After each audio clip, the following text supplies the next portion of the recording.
All right, we're live. Welcome everyone to another Sunday session of Portal's Reach, session 0.5 now, because we wrapped up our first little adventure. We're going to continue on. Can everybody see and hear me in the chat? Please let me know.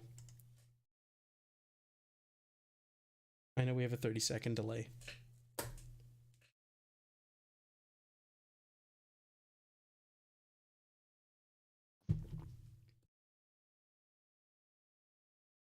Devil Dog's just trolling me because he obviously answered me. All right, so we got the gang back here. They're rested up. They're leveled up. They've just cleared a crypt of a possessed, evil, self-appointed constable of a camp, and we're gonna pick up right where we left off outside the crypt. So, did you guys want to rest in there, do a full rest and everything before you set back out? Don't see why not. Yeah, makes sense. Yeah. Okay, so we'll do a full rest. You're all level 3. And before you guys head out also, what do you want to do? Where do you want to go from here? Back to the camp? Do you want to explore? What are you thinking? The town is without a constable. You're right. And there's, as far as you know, a steady stream of drugged, confused people coming through that portal. How far is this from the portal? It took you about a day's travel to get here. Okay. Well, Malrin will say, well, this seems like a much more defendable spot than the camp they were in. Do we just want to make this the new camp? Clean it out? And start to defend it properly? Hope no one goes and plays in the imp pool. Yeah, we'll need to put a sign on that door. At least one we can all read. Just not in Goblin, right? Right. Unless, your enemies don't read Goblin and you want them to go in there.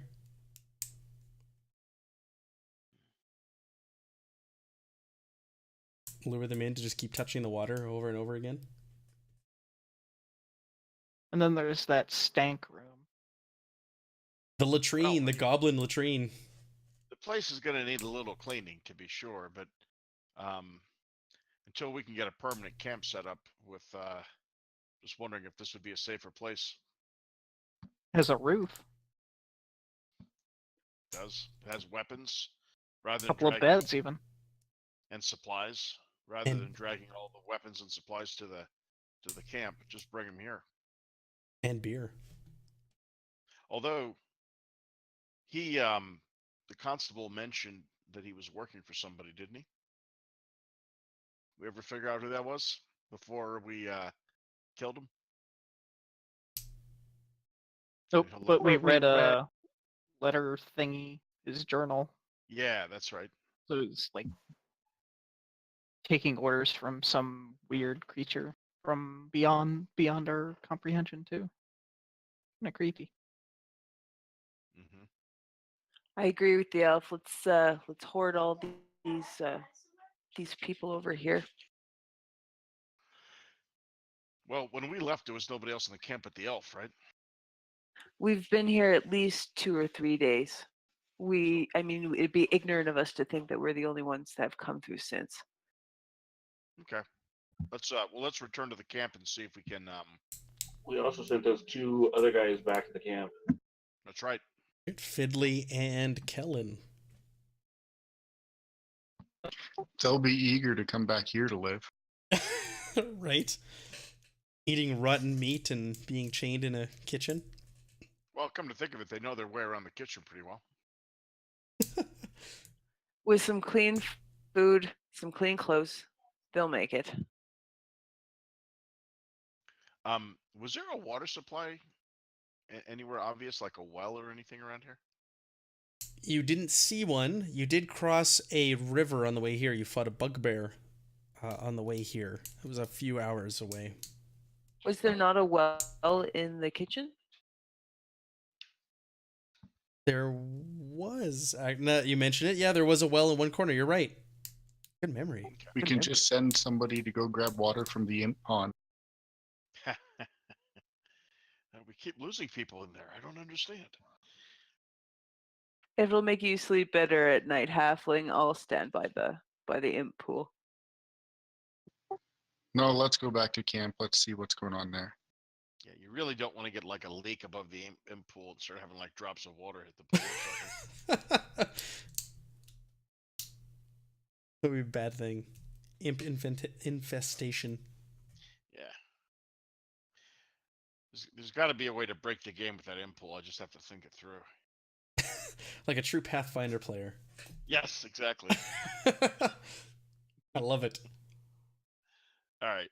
Yeah. Let's. Mount Rain agrees. Let's head back and see what state the camp's in. Okay.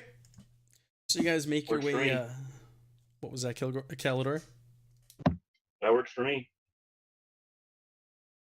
So you guys make your way back through the crypt, back to the entrance, and as you get close to the entrance, you can hear a massive storm thundering outside.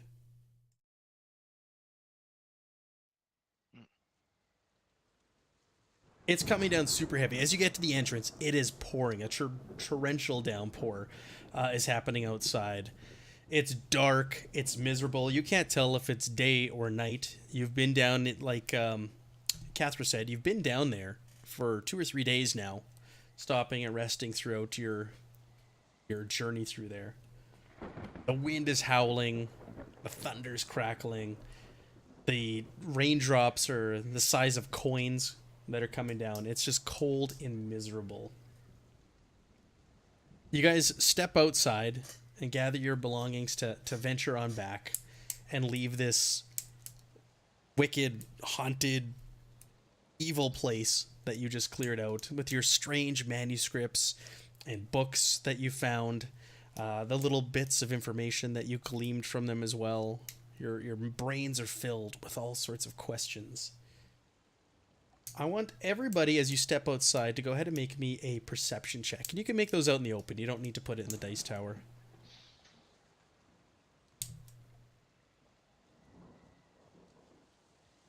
Hit the thunder button a few more times.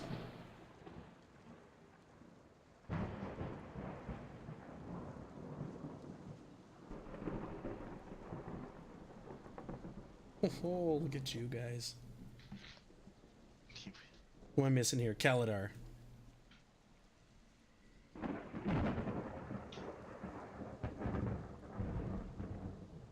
Want to get in on that? Nice, Cathra.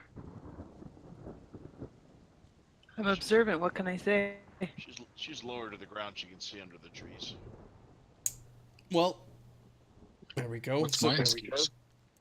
Cathra and Sand, both of you walk out and you notice nearby in a thicket, lying there, seems like a mass, a humanoid mass lying in a thicket nearby. As you get closer, you find Dawn Mistwalker, the elf who guided you here, lying in a pool of her own blood. And upon closer inspection, the wounds appear to be inflicted by some sort of slashing weapons, as well as gnaw marks on her arms. Did this, does it look like the blood is going a little bit old? Did this happen right as she was leaving? You go ahead and you take a closer look, and this looks pretty recent. The blood is warm. This happened not too long ago.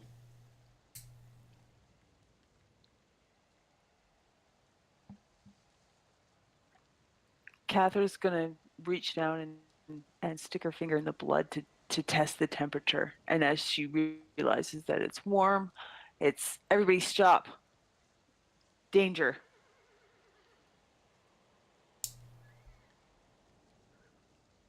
Don't mind those horses. Malrin's gonna go up the tree. You're going up a tree. Okay. Getting his bow ready. Worst thing that could come for you is a stick bug, man. was thinking lightning bolt would be really bad. Yeah, right? Lightning storm. I'm gonna climb a tree. Yeah, I heard the way Matt repeated that back to me. I'm like, yeah, okay, I can see how that could be a problem. But, Yeah. I'm sticking with it. Start making some rolls just to scare you.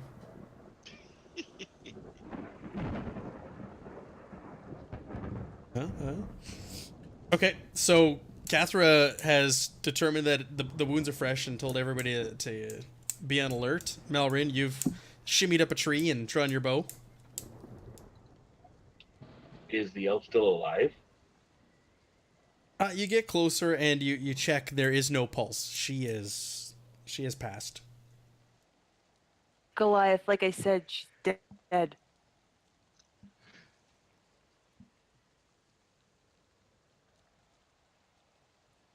Anybody who's around the body, why don't you go ahead and make me an investigation or survival, whichever of the two is better for you.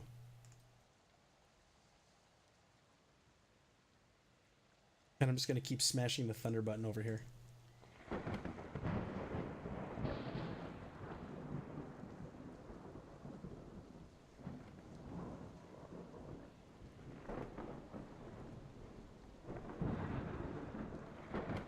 You guys can make those out in the open also. Nox and Sand, your rolls are good. Those stand. But anybody else who's making those rolls.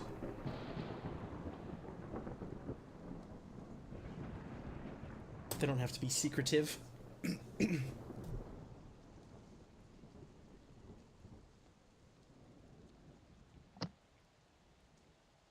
look at you guys. You're wasting all your good rolls on checks. I like it. When it comes time for combat, then you'll throw 1s and 2s. So, Nox, Kaladar, and Baracus. We've lost Malrin here. You have all noticed right away that there's prints near the body. They look to be left by creatures with claws, similar to like a wolf or a dog, but bipedal. They're in 2s instead of 4s. Which may explain the gnaw marks on her arm. And you're pretty sure that you can pick up their track and follow them. Careful, there's a Brumish about. It's not confirmed. You're taking the advice of like an old hag.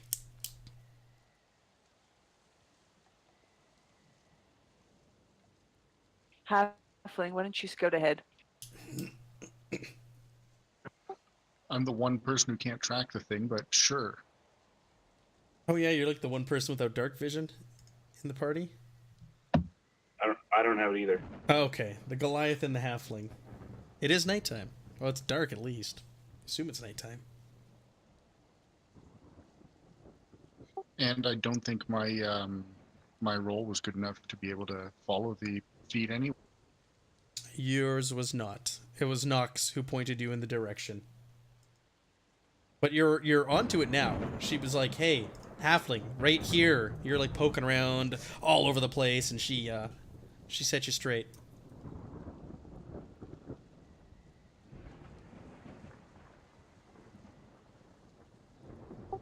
Are we all going to start following this thing? I will lead a little bit out and sneak. Okay, you want to take the lead there, Sand? Not really, but I will. Okay. No worries, halfling. I'll be right behind you to protect you.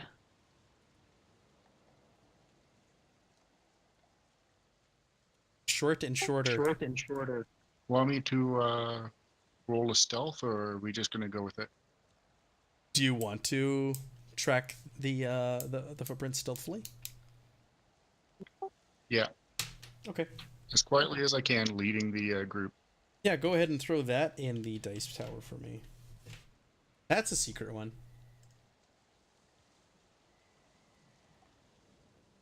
Okay.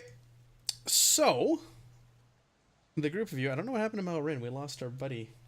He stuck up in that tree, got struck by lightning. You track the prints for I'd say about a good hour, it seems like, in this miserable, dark, wet weather. The rain and the cold is just pounding you guys. You are not geared or ready for weather like this. You came from Waterdeep, so you came just wearing your normal street clothes. All of your gear is soaked, and it starts to weigh you down. I need everybody to go ahead and make me a Constitution check. See how you're taking this miserable conditions.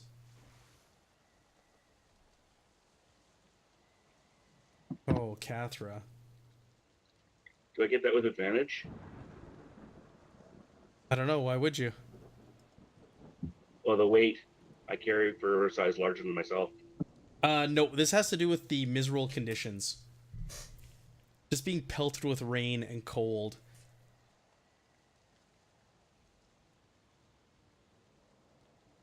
Okay, so look at you guys.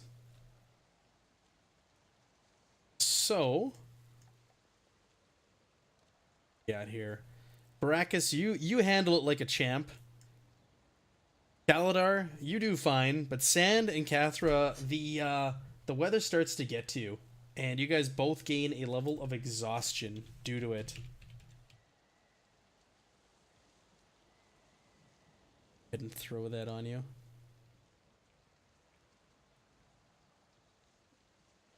It's just miserable.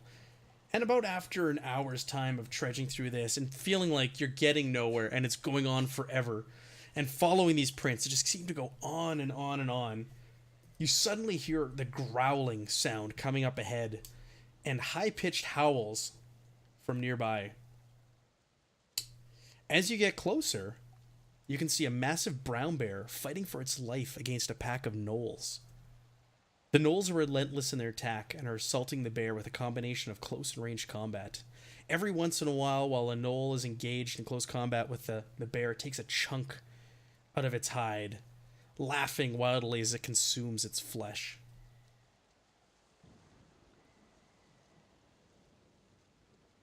Just can't bear it, huh?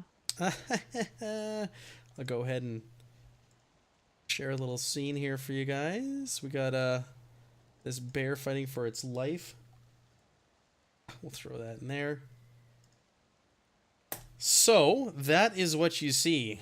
Surrounded by 5 gnolls who are just battling this thing for its life. And the tracks end here as well. So these were the gnolls that took down Dawn.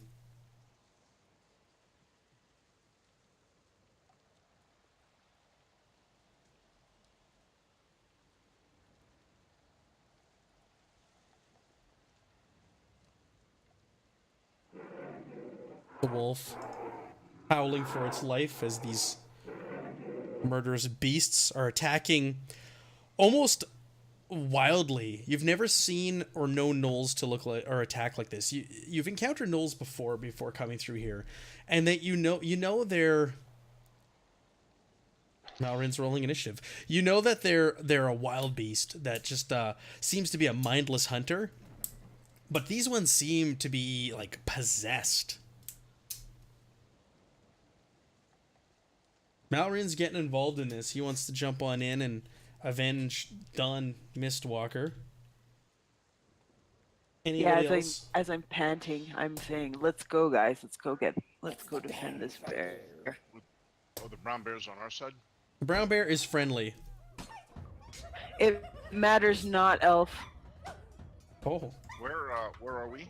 Is Malren still up in a tree? Malrin came along. And yes, that does look like a snake that's supposed to be a vine. Why are we not just cleaning up the aftermath of this?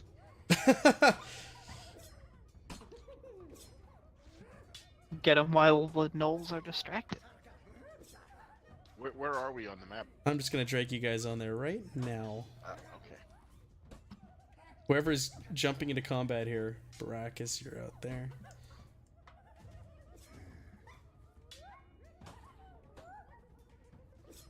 These gnolls are engaged, like, just blinded by the rage and this battle with the bear, so they don't even notice you coming up on them.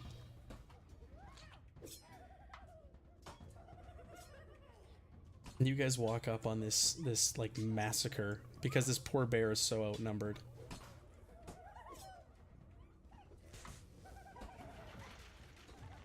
All right, so it looks like the brown bear won the initiative. So he's going to be swiping at one of the gnolls in front of him.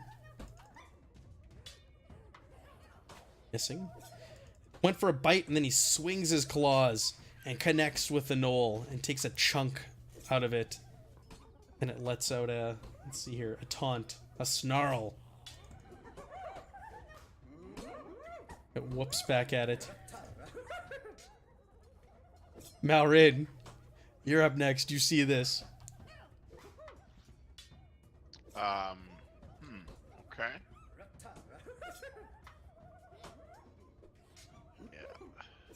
So. Okay. Malrin's going to cast the spell. Okay.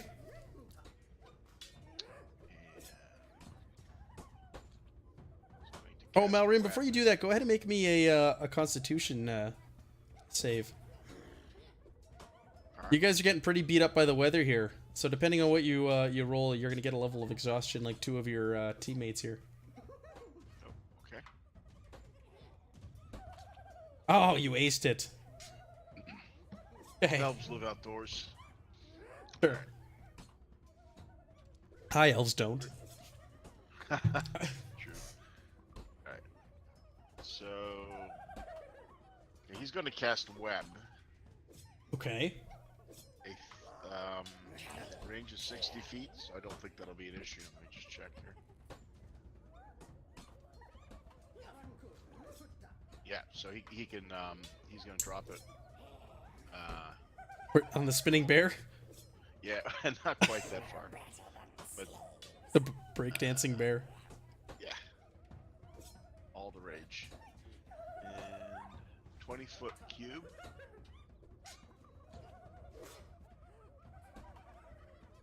That 20-foot cube right there? That. Let's see. Oh, I'm pulling my map instead of the 20-foot cube. Yeah, actually, you know what? He's not going to cast this yet because,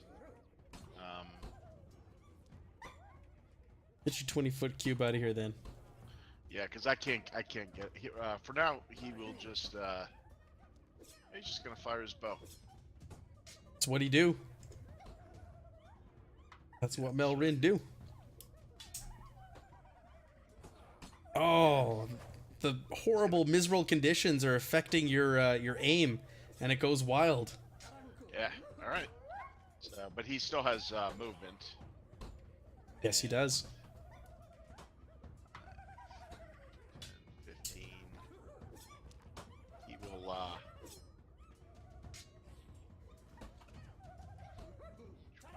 He's gonna get up here into a tree.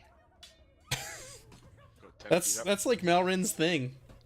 Oh yeah. Climbing trees, especially in lightning storms, thunder and lightning need, storms. Do you need me to roll a acrobatics to get up there? No, I'm gonna say you got whatever you had left in your movement. What do you got? 5, 10, 20, 25, 30. Oh, can you get there? You can just clamber a little ways up that tree. You're not very Okay, far up. If I'm short, then I can go back here to like this square. So okay. Right. No one. He's very focused on this this brown bear because you guys really haven't done anything to get their attention yet. So he's gonna keep attacking this thing. Map instead of my. So these things are armed with spears and longbows. Some of them.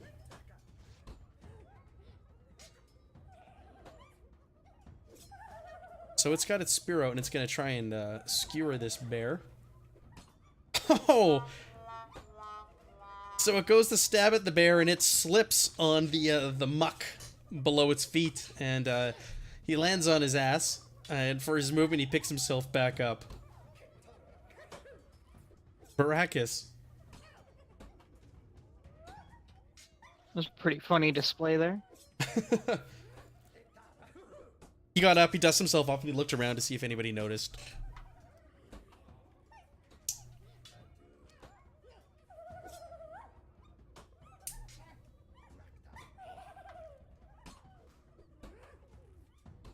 Alrighty, I'm going to cast Suggestion.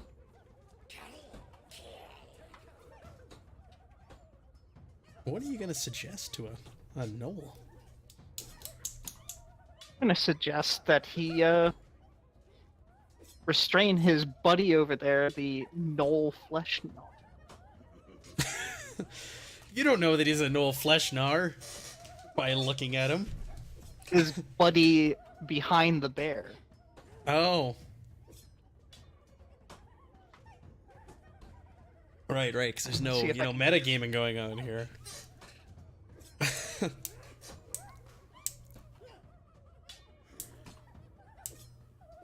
So the Knoll failed. So what happens? To the best of his ability, on his turn, I believe, he has to do the suggestion.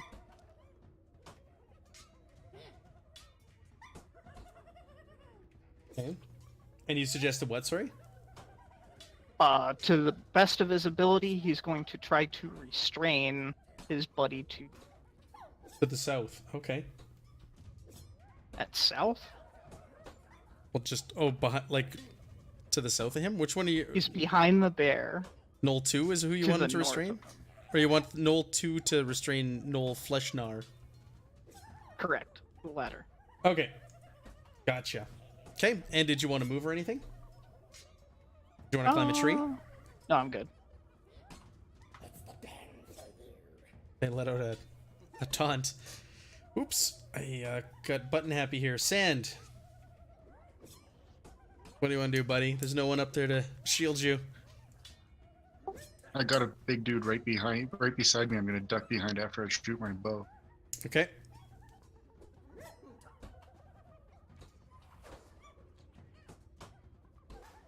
You missed. It took me a while to read that there. Yes, so it went wide.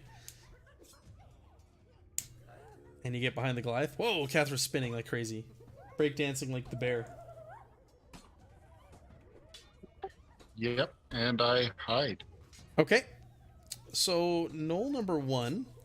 You guys really haven't entered the fray. You really haven't caught their attention yet. So he's going to fire an arrow at the bear from his longbow. And roll a 20.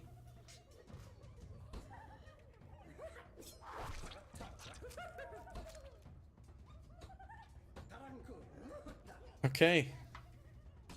Did I not have the bear targeted?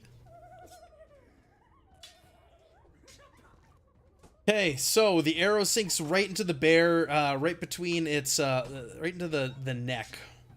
Buries itself deep, and the bear lets out a roar of pain and rears back. It is heavily wounded and bleeding out all over the place. It's still in the fight, but just barely. Knoll Hunter 2 goes up here and tries to restrain his buddy here. So bear with me while I make some checks behind the scenes. Oh, boo. What do you mean, boo? Bear with you? Oh, I didn't do that on purpose. Okay. Oops, I didn't mean to roll 2 of those, but the results were the same. That was not a good roll on the guy who's trying to restrain the other one. Why does Malrin have 11 points of damage? Oh, did I target you accidentally? Let's make that go away. Thank you. There you go, buddy. Maybe I'm trying to kill you secretly. The secret's out.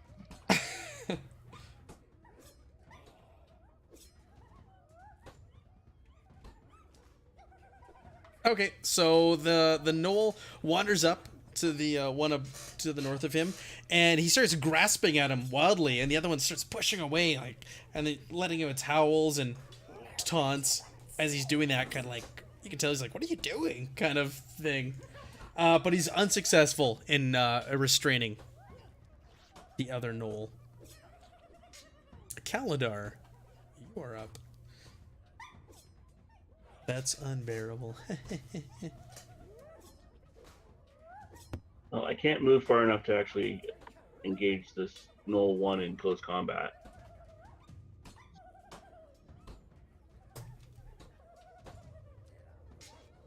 Correct. You could run over there.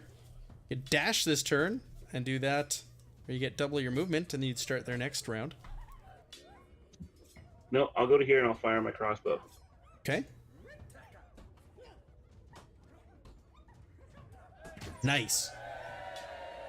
Well done. I think you got their attention. That may not be a good thing. With names like Noel Fleshnar.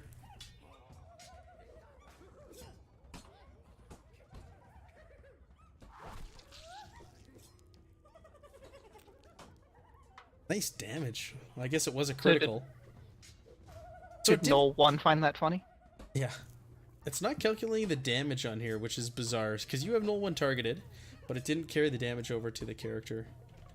I'll have to do this manually. Yay! It looked like For- it damaged him. Technology. No one does say heavy. I just plugged 13 in the wounds. It didn't fill it in for me. Oh. This should be fun. Alright, Kaladar, you're good then for the rest of your action? For this turn, yes. Okay. The Fleshnar starts to pushes his buddy away, and he's taken notice of Kaladar after he launched that crossbow at his buddy, and he's gonna start charging wildly at you. Doing so, the bear gets an attack of opportunity on him, though. But like I said, these things are acting as if possessed.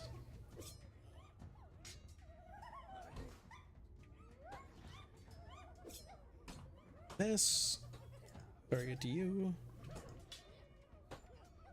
Gonna take a bite as he runs by. And miss and swipe with his claws. And really miss. All the 1s and 20s tonight. Alright, and Fleshnar is going to go for you, Kaladar.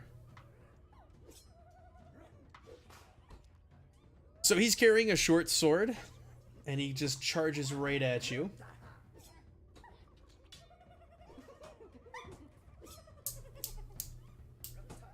And I'm just reading what he does here. Okay, he's got 3 attacks, so he gets to bite you, and he gets to swing at you twice with the short sword. So he sinks his teeth into you, and you lift your arm to block it, and he bites your forearm, and the warm feel of blood starts to run down your arm as it does so, and then it rears back and swings down with its short sword, missing you the first time, and you sidestep the next one, and it lets out a taunt at you. Kathra. Punishment. Nice, Devil Dog.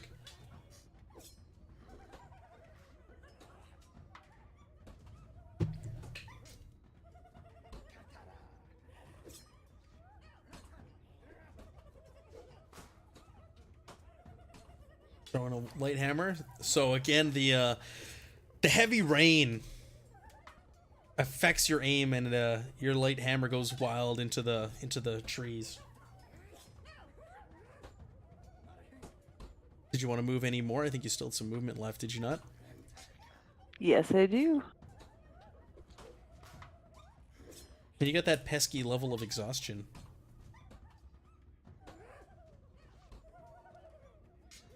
I'll say it's because I'm short. There you go. Alright, and that's it for your turn? That's it. We're back to the brown bear, who's still engaged in combat with this Knoll 2. Tries to bite at it, but the Knoll sidesteps him, swipes with his claws, and connects. Killing the Knoll next to him. It drops to the ground, and blood starts to pool amongst the rain. Malrin barely killed him. All right, Rin will bear down on Knoll 1 with an arrow. Just gonna keep this punch train going. Oh yeah, why not? Oh, there it is. Okay. There we go. You didn't. You had it. Okay, there we go. Had to have hit it, right? You hit it definitely, and you bury an arrow into it. So it's 4 damage to which one? Knoll. 1. I want to make sure this is calculating. Yeah. So that hit. Knoll 1 takes an arrow into the midsection, and it is heavily damaged. It looks over up into the tree direction that you're sitting in, and it's just like heavily bleeding, and lets out a curse and a snarl in your direction. Marlon's gonna try and move. Are the trees close enough that he can try and use acrobatics to move between them, or does he have to go down to the ground and move? Well, to do that, that would be using a skill, and you've already used an attack, so you just have your basic movement left now. I've got basic. Okay. Then he will try and climb a little higher in the tree. Okay. Maybe he'll move up 10 feet higher. Okay. Yeah, you So can he's do like, that. Say 15 feet off the ground. There. Okay. So Knoll 1 sees you and draws a longbow, and you've got his attention now rather than the bear, and he's gonna launch an arrow up at you. But it goes wide.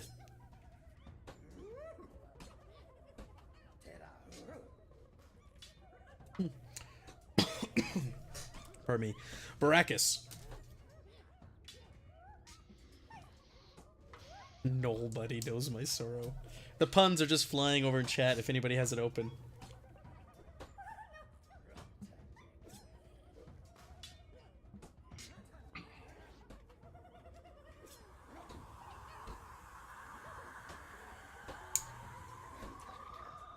Sounded like you just like flew into space. Yep, he is now targeted by my Hexblade's curse. Okay. The flesh gnar. And Eldritch Blast. As expected, goes wide. As Eldritch Blasts normally do. Sand. Did you want to move, Brackus? I noticed you clicked the turn forward. Did you want to move at all, or are you good there? I'm good. Okay. Sand, it's your turn. You've got a big guy to hide behind, who's an ally, and a small ally to hide behind over there, and an old flesh gnar.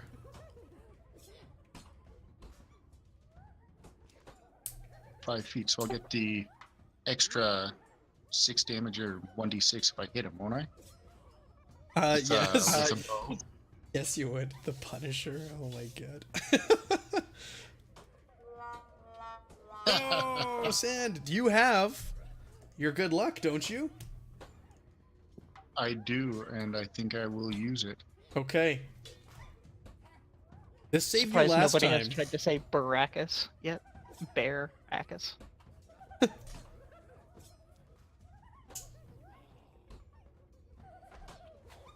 Not much better. No, but it's better than a 1. It's better than like dropping your crossbow or whatever it is, your short bow into the muck and mud. Did you want to move it all, Sand?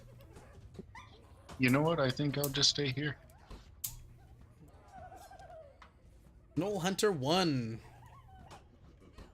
now has seen the rest of you. And is gonna When move did up. he take damage, though? And he's gonna let's see who we're gonna target. Let's roll a d6. He's gonna target Malrin up in the trees there. He sees you. He sees that you've almost dropped one of his buddies, and he's gonna fire. And he actually lobs not 1 but 2 arrows your way. First one hits. Up. Wait.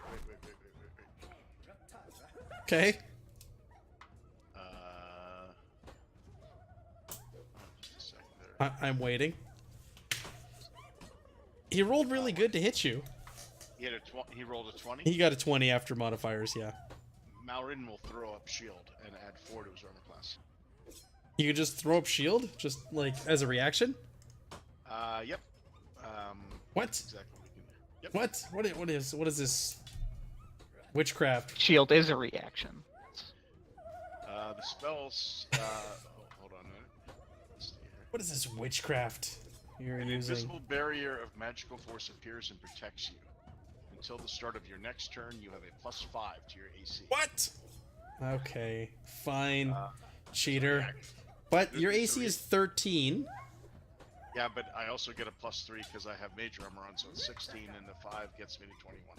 Oh, you're lucky. Just barely. I'm gonna undo this all that- damage. Begrudgingly it's all that- undo this damage. It's a math. It's you know, I chalk it up to math fun. All right, but there is a second arrow coming your way. These guys get 2 attacks. 21 AC. 21 AC. Miss. It's a 19. Yeah, it's a miss. All right, Knoll Hunter number 2 is also gonna charge in there and join the fray. And I'm gonna do a little roll here to see who he attacks. Kathra, you have got Knoll Hunter 2's attention. He levels his longbow and fires a couple arrows at you. That hits unless you have some kind of crazy magical shield that you're gonna throw up at me as a reaction. I do not. Oh wow, for a whopping 3 damage. And it launches another arrow at you, but it goes wide.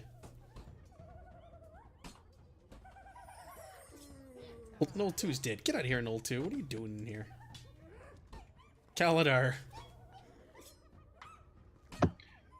I'm gonna go after this Snow Flash Gnar in front of me with my battle axe and my longsword. Okay.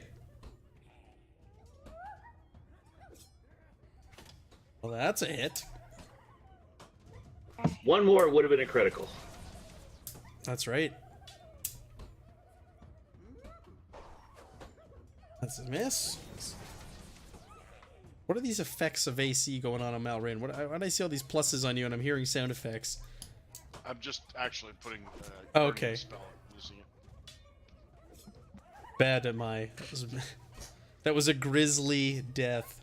All right. Oh. The Flesh Gnar takes the hit from the battle axe and just kind of laughs it off, snarls at you, and lets out a curse.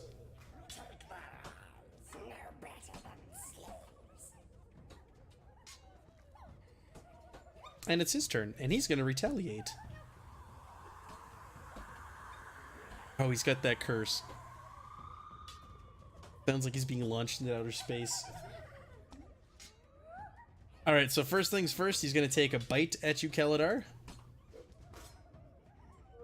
And chip a tooth on your battle axe. And he's gonna swing with his short sword. And he plants it in you. Some damage, and takes another swing at you, but misses. Did you want to use your crazy Goliath ability? Or are you saving it? I'm gonna use it. Go big or go home, right? Exactly. So 5, what is it, plus your con, right? Modifier?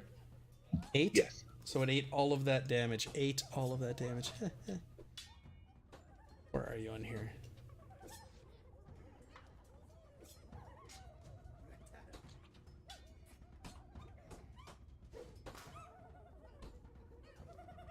So you undo that damage. And Kathra, you're up. I'm assuming you didn't want to move, Kaladar. Or no, it was his turn. Kathra, you're up.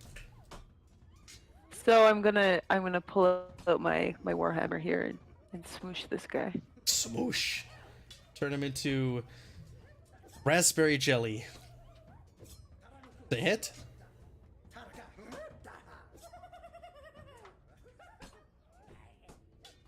The 26. 4 damage. Okay, I'll apply that for you because I wasn't calculating. You slam your warhammer into its side and it lets out a ugh as you do so. You can hear the took the wind out of him and he lets out a bunch of yips and howls at you.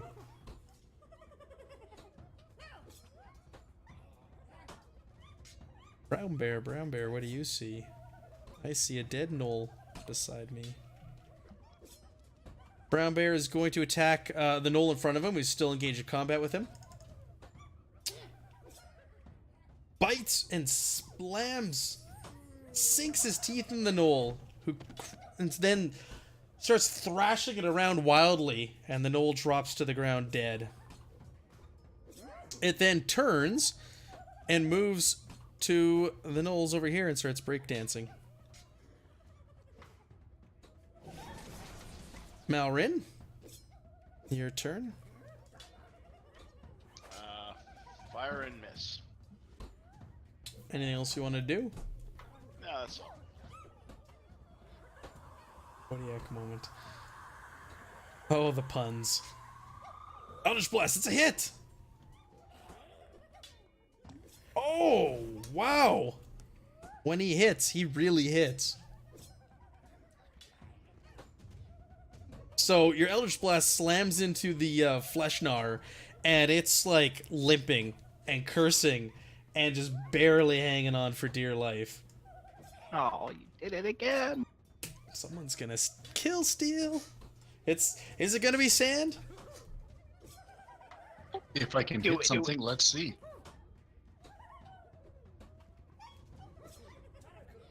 Oh, that's a hit. And the gnoll throws up shield. Alright, you level your crossbow, you wait for an opening between Kaladar and Kathra, and you let loose, and your bolt finds its mark right in the gnoll's ear and into its skull. Let's make it real grisly. Oh, see what I did there? Did you want to move, Sand? My face palm as a reaction. Does this Yes. does this exhaustion limit how far I can move? Your exhaustion. A gummy bear. Ability checks. Yes, ability checks for now, so you can move your regular.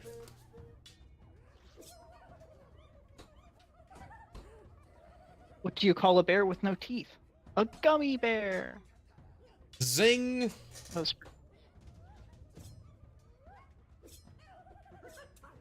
Alright, Sand. You're good?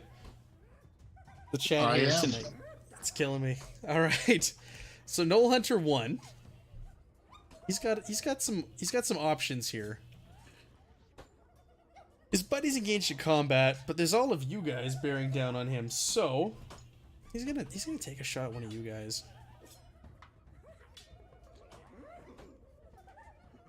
And Baracus, you are my lucky contestant that I rolled.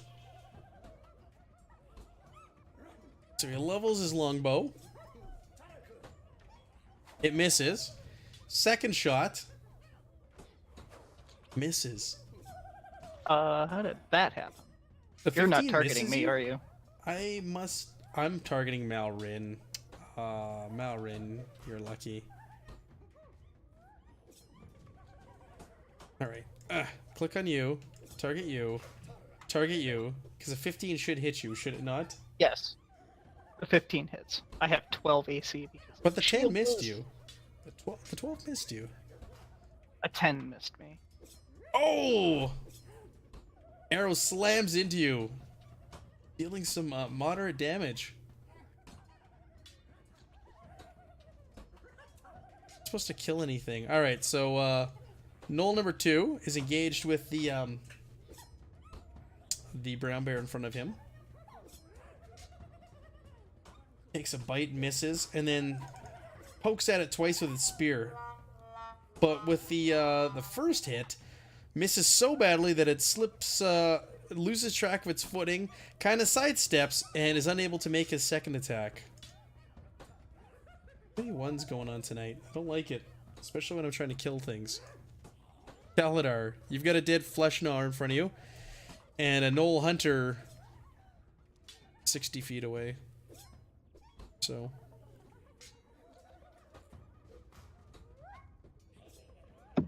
I'm showing the Knoll Fleshnar is dying. Oh, He's dead.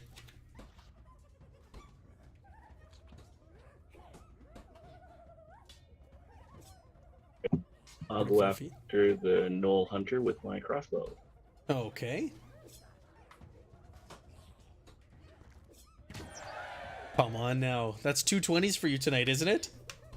Both with my crossbow. All right, it's a hit.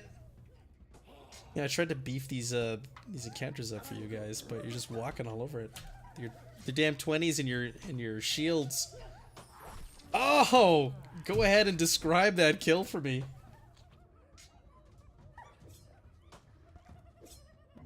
Leveling my crossbow and taking careful aim, releasing the bolt goes through his eyeball and out the back of his head. Grizzly. Kathra, you're up. I thought this was going to be a difficult encounter for you guys. What do you want to do, Kathra? Sorry. Bear is just dominating these things, though. Yeah. These things have like 3 attacks each. These aren't normal gnolls. You're So gonna I've gone as far as I can go, and I Okay. can't get a clear shot to the gnoll who's fighting the bear. Okay. Brown bear has Baracus targeted. That's part of the problem.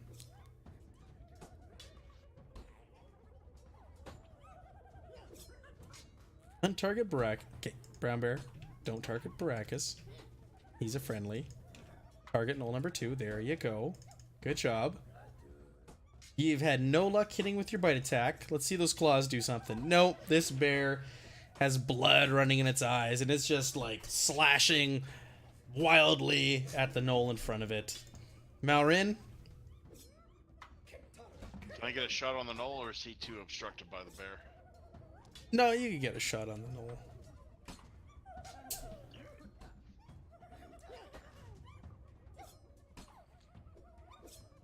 My bear. That's same 3 as last time. That is the same 3 as last time. Did you want to move at all? Yeah, he'll come down out of his tree and he'll start heading over. Just sauntering, just strolling. Yeah, I'm having trouble seeing the squares. Am I in the square there? You're between 2 squares. Alright, there we go. Okay. The DM's bear. Baracus, what do you got, pal?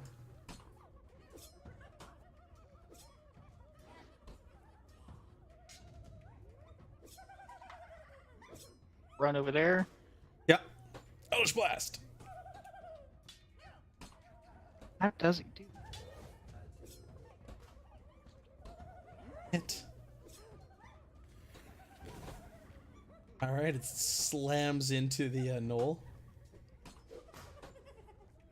Sand, I see you moving. Was that too far? It's not giving me the measurement thing. Yeah, I didn't have you guys locked down. Where were you? Here? Forgot to lock you down. You down. Something like Okay, you're locked. Now try it. that.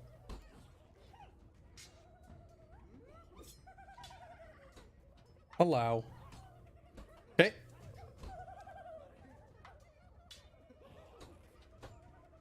You gonna fire? Are you gonna try and kill steal?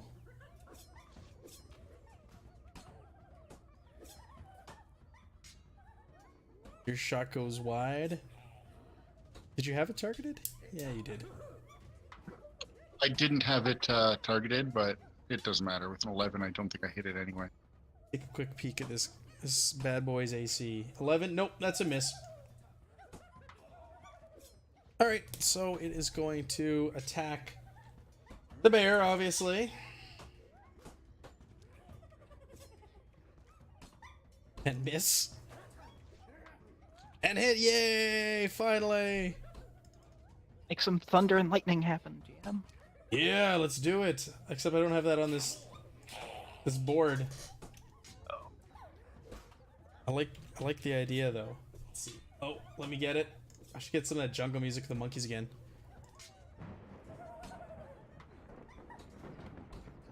There you go. You asked, and you shall receive.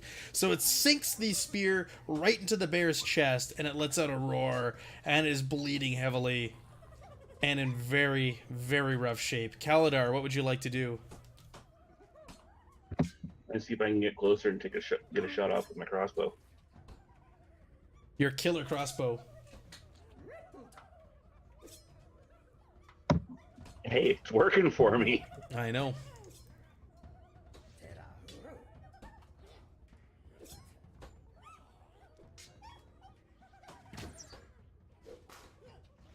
Hit. That's a hit. Yeah, that hit. They have a lot of attacks, not amazing AC. Alright, the bolt slams into the knoll, and he's heavily damaged. He looks like he's on death's door. Kathra, you're up.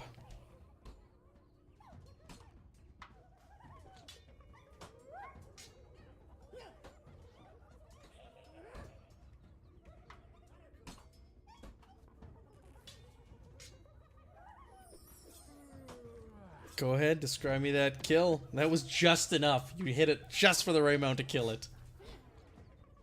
Hey, didn't need any more than that though, did I? Nope. So I throw my light hammer, and I mean I'm a little cheesed off that I have to go retrieve my other one from the brush. So as I throw it, when I let go, I watch it as it goes and grabs the side of his ear and takes off part of his skull and ear, and it falls to the ground with a thud, with it all still attached to the end of the hammer. Very cool and gruesome. And then there's this bear. And there's a heavily wounded bear. And we go back to our storm ambiance. Because that's still a major thunderstorm going on all around you right now. So the battle subsides. Where'd the bear go? The bear's still there. I just clicked him off the combat tracker, so he disappeared. The bear's still there. It didn't shoot into space like Baracus's hex magic. So the battle subsides, and the gnolls are lying all around you dead, and the bear turns and it's like grunting and it's bleeding heavily, and it's just like blood and saliva dripping from its mouth and nose, and it looks at you. And it almost looks like it's kind of sizing you up, like what to make of you. But you clearly did not attack it, and you assisted it. So you see it kind of go in a circle, and then sit down on the ground. And then suddenly this light starts shooting from it, and it starts like transmutating into another form. It gradually starts taking on a humanoid form. After a while, and what you see lying there is this creature, and it picks itself up and it stands back cautiously, and just stands there staring at you, kind of inquisitively, with its head cocked to the side, but doesn't make any motion or movement to go towards you. Does it look elvish? No, you've not seen this race before, this creature. This is new to you. You were told when you came through the portal of strange and alien beings and creatures here, and this seems to be the first one that you've encountered. Calendar is going to make a big show of putting his weapons away, hold up his hands, and say to it, "We mean you no harm." Okay, you see her head kind of cocked to the other side, and you see a look of concentration on her face when you speak. She's not armed whatsoever. If she can change into a bear, she's armed. Yeah, I was gonna say. She has the right to bear arms. Oh, there's a new one. I like it. You were saving that one, weren't you? Yes, Probably. that's a zinger. So back to, does it look like she can communicate with us, or is it just kind of gestures? I was just gonna say, not to be confused with, she has the right arm of a bear. What? You had to think about that one, right? The bear arms, right arm of Yes, there you go. Points to Baracus for the glorious bear pun. That might be the best pun. Why don't you go ahead and make me a perception check, Baracus? You can make it out in the open, based off if you're trying to see if she can comprehend you.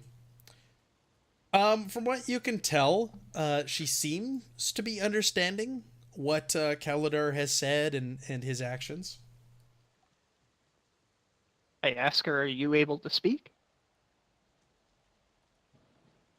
She cocks her head again to the side, and then slowly her mouth opens and lets out a yes.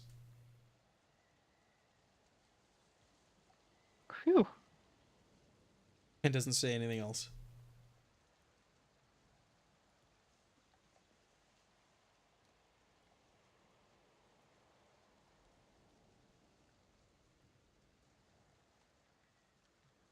Brackus asks her, "So where do you dwell at?"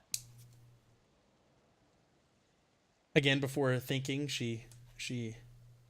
or before speaking, she thinks. Before thinking, she speaks. Before speaking, she thinks, and she cocks her head to the side again. And when she speaks, it's broken. So she goes, "I live here. This home."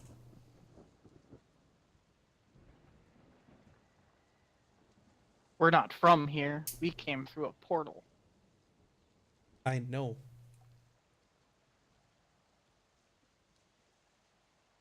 Have you seen many adventures like us with this brand? And I kind of show off the brand. As well as she can actually. I use the cantrip light.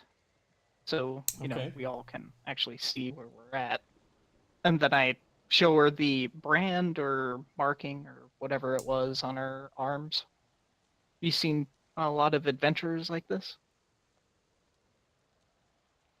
I've seen others, not many. Some with marking.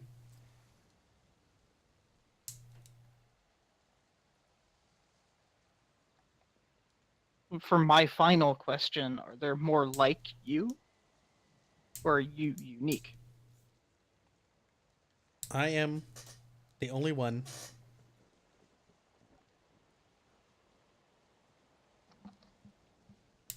All right, take it away, Mallory.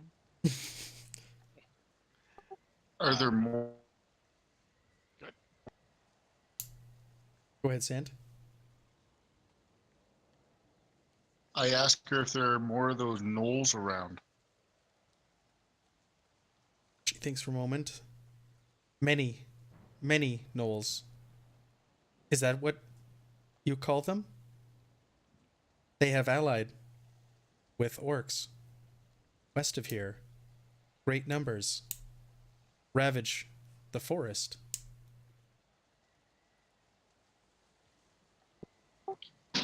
Ew. Orcs are always bad news. They seemed enraged. Was there anything unusual about their behavior, or were they just attacking you because it's their nature? They seem driven, possessed by something in the woods. I feel I know what they are after. They come in here, one after another, and destroy everything and kill everything in their paths. I fear the forest will soon be decimated if this continues. What are they after specifically? I believe a shrine, an ancient shrine, is driving them mad. Do they mean to attack it, or do they attack in its name? Not known. Do you know where the shrine is? Yes. Is this shrine important to you? It has no meaning to me. Can you take us there? Perhaps we can help. That might be of use. Father says you should come back and rest before venturing out. I'm sorry, who? Father. You said you were the only one here? My father is here as well, beside me. Okay, Then let him show his face. You cannot see him? No. She looks perplexed at this.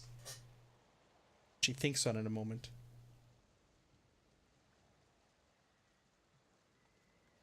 She goes, "Father passed long ago. He stays with me." Your father's what we call a spirit. Shrugs. We cannot see the dead the way apparently you can. She nods. Well, before we all die as prunes, I suggest that we get out of this torrential rain. Yeah, where do you suggest, or where is she suggesting we go to rest? Suggests to go to her home. She goes, All right. "To my home. I have another like you there who I helped." Then lead on, lady. Lady, I am Sinmala. What race are you? I have not seen you before. She seems perplexed by that question. She goes, "I am me. I know of no others like me." Possibly some kind of fey creature from this realm? Some indigenous race nobody knows of? Who knows? She does see dead I people. stopped asking these questions a long time ago. As of yesterday. I asked Simala if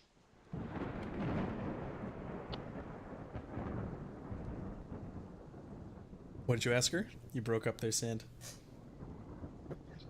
is she okay to travel. She got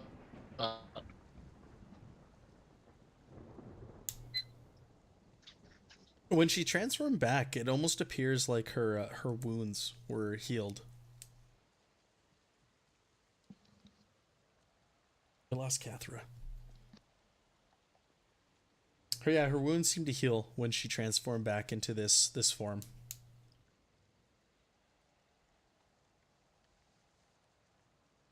So she suggests that you guys move on, and she just like cuts right into the forest. There's not a trail or tracks or anything. She just cuts right through it, and she's just effortlessly moving through the forest like an animal would.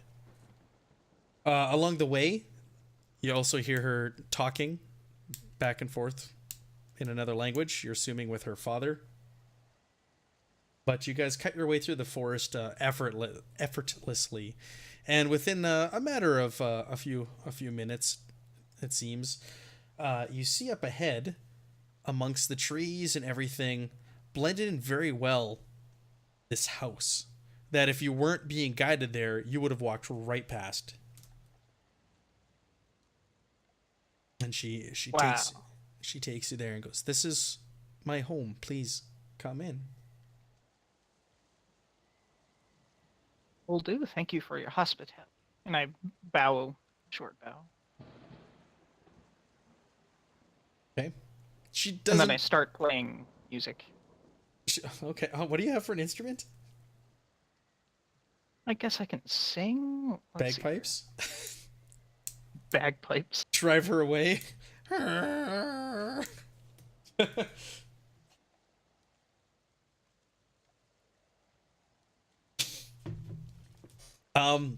So you start to sing, and you're like completely off key, and you're like forgetting the words as you're doing so, and you see her hold her hands to her ears and, "Please stop, don't torture me." But it's fun. You should sing too. I don't like Father doesn't like Do you have any songs in your tongue? songs, and she seems confused.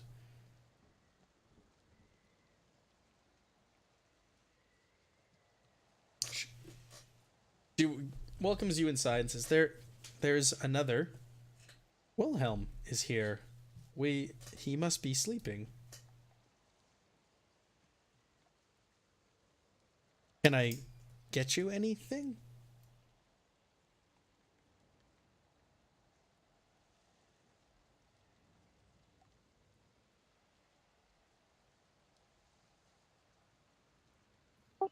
I could eat.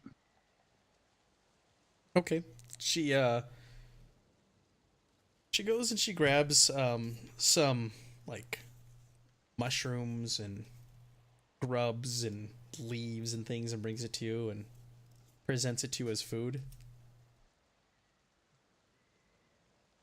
God damn it. Well, at least you can trust that it's not poison. At least not to her. I eat the least repulsive looking thing on my plate. Maybe a mushroom. And the leaves, probably. All right, you give it a try. It tastes all right. Tastes like a mushroom. Brackus will eat the grub right in Yeah. front of San. Make sure you bite into it with your like mouth open so it like Yep. squirts juices towards sand. The grub. That's part of your performance, right? Yeah, the worse it is, the more gruesome it looks. Exactly. So she settles you guys in. She goes, "I will fetch the other. Perhaps you know him." And she goes off into a room and is gone for a while. And you hear a call from the other room. "Father is there. He can get you anything you need." And she continues to be away. And you hear some rustling. And she comes back into the room slowly, and she goes, "Well, Wilhelm is coming." And not long after, a man comes into the room. A human. He's got very, very warm eyes and almost like a permanent smile on his face when he enters. And one of those faces where you swear you've met him before. He comes in just kind of grinning and happy. He goes, "Others! There are others! Hello!" It's like that dude from Pillars of Eternity, though. Is that where that's from? Yeah. He doesn't Hello! look like the guy that sent us here, does he? He does not. No. So the first thing I have to ask out of character is, when you scream, is it automatically a Wilhelm scream? Seems confused by this. Yes. Fantastic. He seems confused by your question and then belts out and You come through the portal too. I did come through the portal as well. You're from Waterdeep? No, I'm not from Waterdeep. Where are you from? From I don't know. I came through the portal and I seem to have lost recollection of anything that happened leading up to it. Did you hit your head going through the portal, or? Possibly. I don't know. I woke up and I was just kind of out of it on the other side. Can I see? Do you have a mark like this on your arm? And you show your tattoo? Mm-hmm. He lifts up his arm and he does not. He goes, I don't have a mark like that. Where did you get such a thing? It's very fashionable.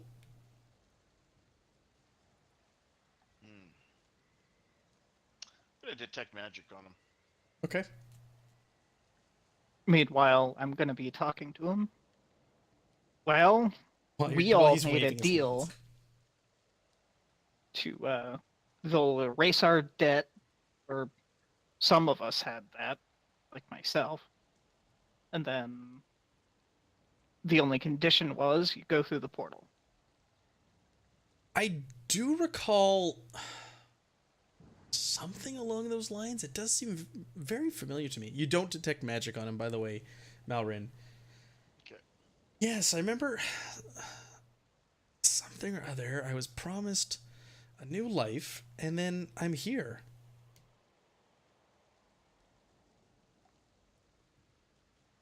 Human, how long have you been here? To the best of your recognition or recall. He smiles and goes, "Dwarf, I've been here for 3 weeks."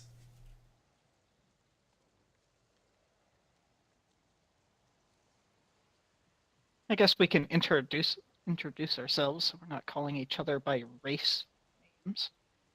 Chuckles. I am Barakas. Hope not. Well met, Baracus. And the dwarf is Cathro. Malrin. Sand.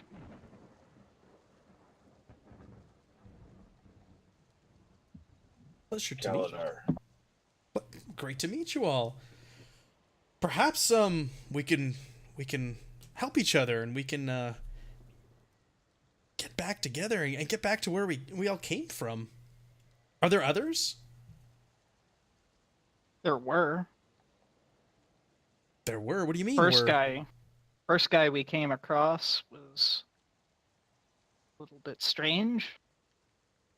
Okay. So, What do you- San, what do you remember about our friend that we first met? The constable made a mistake. We started in a small town, and unfortunately, the constable was not helping people along too well, and he's no longer with us.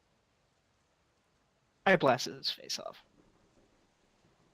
So he was a It was bad man, impulse. I take it. Yeah, he was wearing this goofy mask. Oh, what sort of mask? 3 eyes. You have it? Can I see it? He seems intrigued. No. Did we or did we not obliterate it last time? You brought your warhammer down on it and it broke into pieces, into chunks, and it scattered across the floor.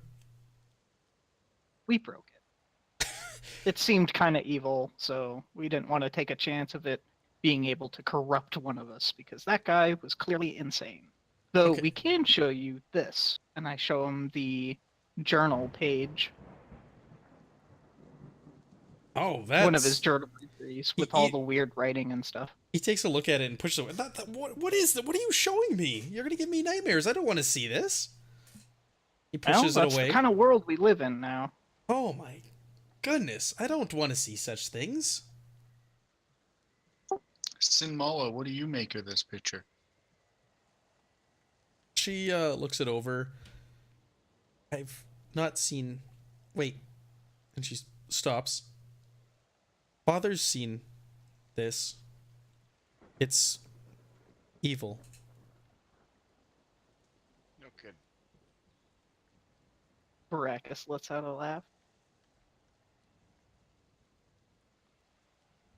So when you arrived 3 weeks ago, did you not meet the constable? And I'll describe our elf friend. No, they don't sound familiar to me. I came through. I didn't know where I was. Didn't have much recollection, and I just kind of started wandering. I ran into some a little bit of trouble, and Sinmala here bailed me out, and she's been nursing me back to health ever since then. I owe her my life. What kind of trouble did you run into? There's some strange creatures in these woods, and Sinmala interjects and goes, he was in trouble. He was being attacked by a pack of orcs, and I saved his life. So, Mama, were you aware of the, and I'll describe where we came out of nearby? The were you crypt? aware of that complex? Are you aware of the crypt? I am. Don't go there. It's bad. There was a human there, called himself the Constable. He's the one that wore the mask. He also was part of the camp that was near the portal. Do you know where the portal is? Yes. It's about a day's journey. What do you know of that? What does your father know about it? What can you tell us about that? Because that's the mystery for us. Is we all landed here through there, and we're trying to understand what's going on. It seems there's a some other power that the constable worked for. Do you know anything about who that might be? It would be Sinmala shakes her head. I know not of this, but I've seen others. The gate was silent for many, many years, and now others like you have come through. How old was your father? when he walked these lands? She uses a word you're not familiar with. You can tell that her measurement of time is not the same as yours. Are you aware of the people that used to live here, in the battle that they fought between worlds?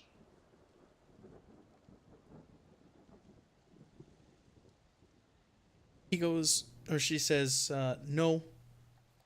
Before my time, before father's time, before his father's time. Okay. So your father doesn't have any idea who this person may be that was dabbling with undead, making people that pass through the portal undead? No, not known. Okay. Hey, Malrin, can you speak up just a little bit? I was mentioned that your volume's a little low. Oh, sure. Yep. Check, check. Is that better? It's good to me. Okay. The The- shrine you speak of, the one with all the orcs and gnolls, is it the same sort of place as the temple where we came from? No, different. Different magic. Not evil, but old.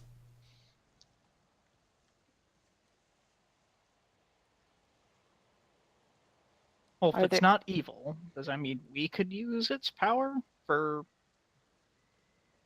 our own goals here, or is it Says just something that we should by dabbling in? She says unknown, but father and I believe it is the source of what drives them mad and why they keep coming to woods and killing everything. They seek this.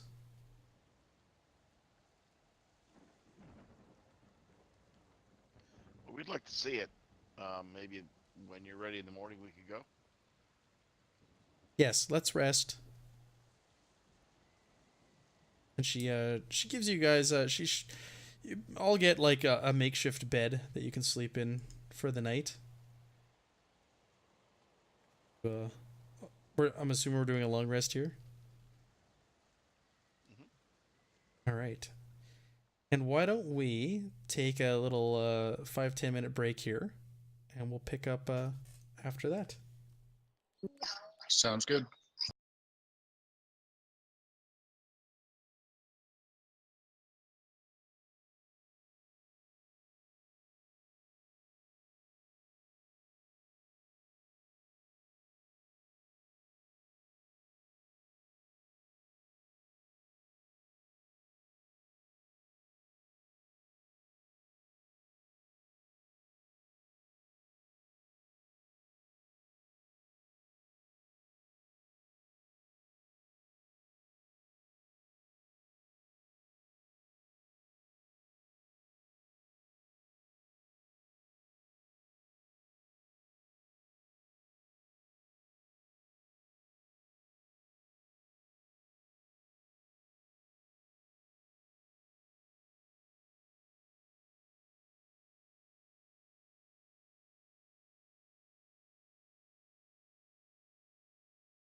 Wizards and Magic break the game. No doubt about it. Any game. All right, welcome back, everyone. Thanks for waiting while we took a quick break. Recharged, got our voices back, got our 20s back that we're going to roll for the new encounters. Thank you, Omai. We got our bear puns loaded up and ready to go. It's getting unbearable. And so it begins. All right, so we left Will off. be a grizzly next hour and a half. You guys. Perhaps another pause is in order. Oh. Does go to bed. I don't know. I think those are. I think polar I am opposites. too. It's starting to make me furious. Before we leave here, we should probably make sure we have the bare necessities. Ooh. All right. I'm off. Oh, you guys. Is there a way to take inspiration away from you, even if you don't have it? Penalty inspiration. Negative inspiration. Yeah. Can I do that? Is that a You thing? make a. You can actually. I think You're the like, you rolled too well. Roll it again. like demoralize points, right? Right, you guys all Yeah. get disadvantage on every roll going forward now for the rest of the night. Too many bear puns. Hashtag I don't Team think our Pundy host Sunday. enjoys it. We're live, right? Oh, we're live. Oh yeah. Awesome. So, guys, are we going to, like, we should probably vote. Are we going to go look at this wild magic orc whatever, or are we going to go back to town first? How close is it? Malrin will ask the person whose name I've already forgotten. Sinmala, she's sleeping. Cibola. You're Okay, gonna so wake her up. Baracus's idea is we kind of, it's our fault if those guys wander around and die. He's not about that. So he's gonna kind of pressure the party to go in that direction of finding the two, telling them about this location and be like, you're safe-ish here. How many times do we have to save these two? Twice. We gave them weapons. You gave him weapons and armor. There was armor kicking around, wasn't there? Mhm. On the dead goblins? Yeah, but we also sent them back to people, a camp we thought was there. I mean, actually, you know what? Why don't we make one of them the constable? Exactly. I thought Catherine was against the idea of a constable. Somebody was. I was. Oh, Well, Baracus. Malrin just, I didn't But like. I the just idea. want the party to go there. So Baracus will say anything to get the group heading in that direction. Well, Malrin's up for that, but maybe we should wait for our hostess to wake up. Yes. And then maybe she can tell us how long it's going to take to get to the shrine. And then we can make a decision based on that. Because if it's like 20 minutes away, those guys can wait. All right. So Malrin will cough loudly. Did you guys want to do like watches or anything during the rest? Anything like that? The invisible floating dad's got it. You're just all gonna sleep like babies? Okay. That's just not creepy at all. Who's your daddy and what does he do? He's undead. Talk about adding a degree of difficulty trying to, chat her up or something. Or show and tell. That must be murder. That's sitting right there. Hey, thank you for the subscription, Decaf. For the follow. It's awesome. All right, so you're gonna wait. Oh, go ahead, Sand. Is it daytime yet? So you guys rest for what seems to be 8 hours, 7 hours, whatever it is that you guys want to lay down for. When you wake up, it's still dark out. The rain has stopped, but it's dark. Okay. Is everybody everything else normal in the house? As far as you can tell. We'll check on our hostess. Is she okay? Yeah, you poke your head in her room, and she's starting to wake up and gets out of bed. And did everyone sleep okay? Yeah. It's still dark out though. Looks outside. This is not normal. Perhaps this is related. Father says he was busy last night. Related to what? The orc gathering army to the west and this shrine. They're big enough to block out the sun? Then we'll fight in the shade. I mean, what? No, she goes, not normal. Not normal.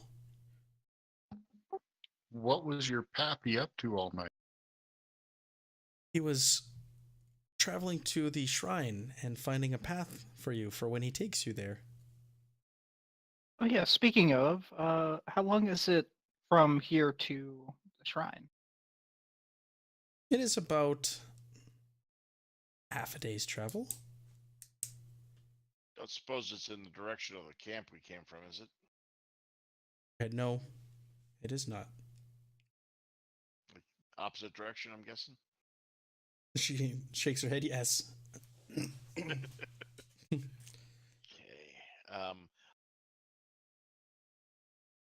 So going back to that whole daylight thing, would the sun normally be up by now?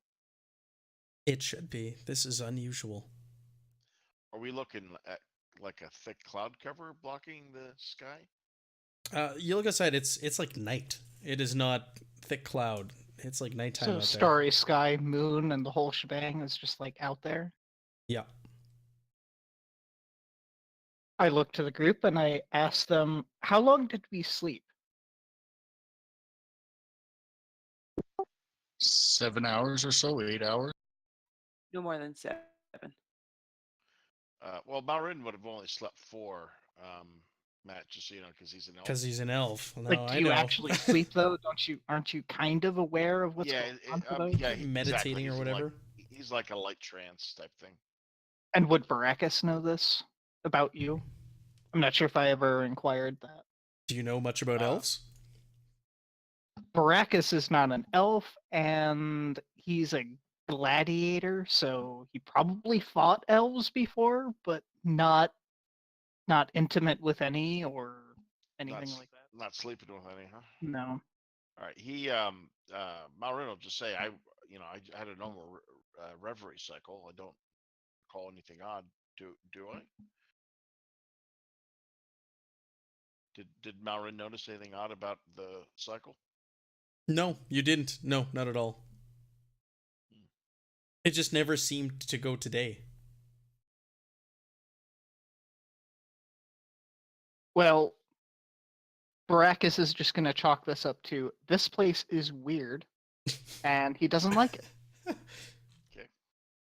Place All is the weird. More reason to follow our hostess's father and go and smite the evil at the shrine. I'm all for going to the shrine, but how are we supposed to follow the father that we can't see? She goes, he will make himself visible to you.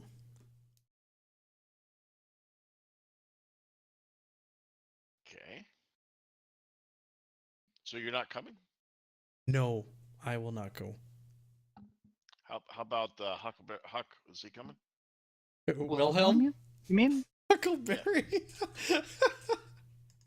Oh, sorry. I don't know. It's so Have you funny. been reading chat? Is that why you got berries in your head?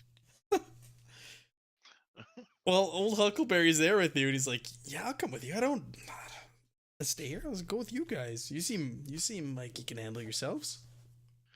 Can you handle yourself? I can, as long as there aren't any. And he looks ashamed. Birds. I don't like birds. No birds, huh? No birds. Well, How do you feel about are you bats? armed? Uh, Looking he- at his arms, obviously. Yeah. No, he is armed actually. It was the straw in his mouth, by the way, that got him the Huckleberry Finn comment.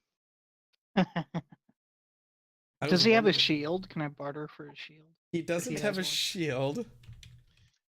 He's let me see here. Let me bring up his little information. What is he carrying, old Wilhelm? He's got a longsword and a crossbow. He's actually quite well armed.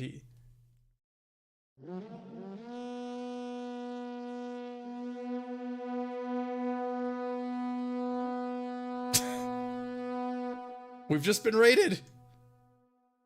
And that was kind of drawn on, don't you think? We're being raided in the chat. The Greyhawk channel is raiding us. What? Oh no! What does that mean? I don't know. That means we have a lot more viewers. 25 more. We've been raided.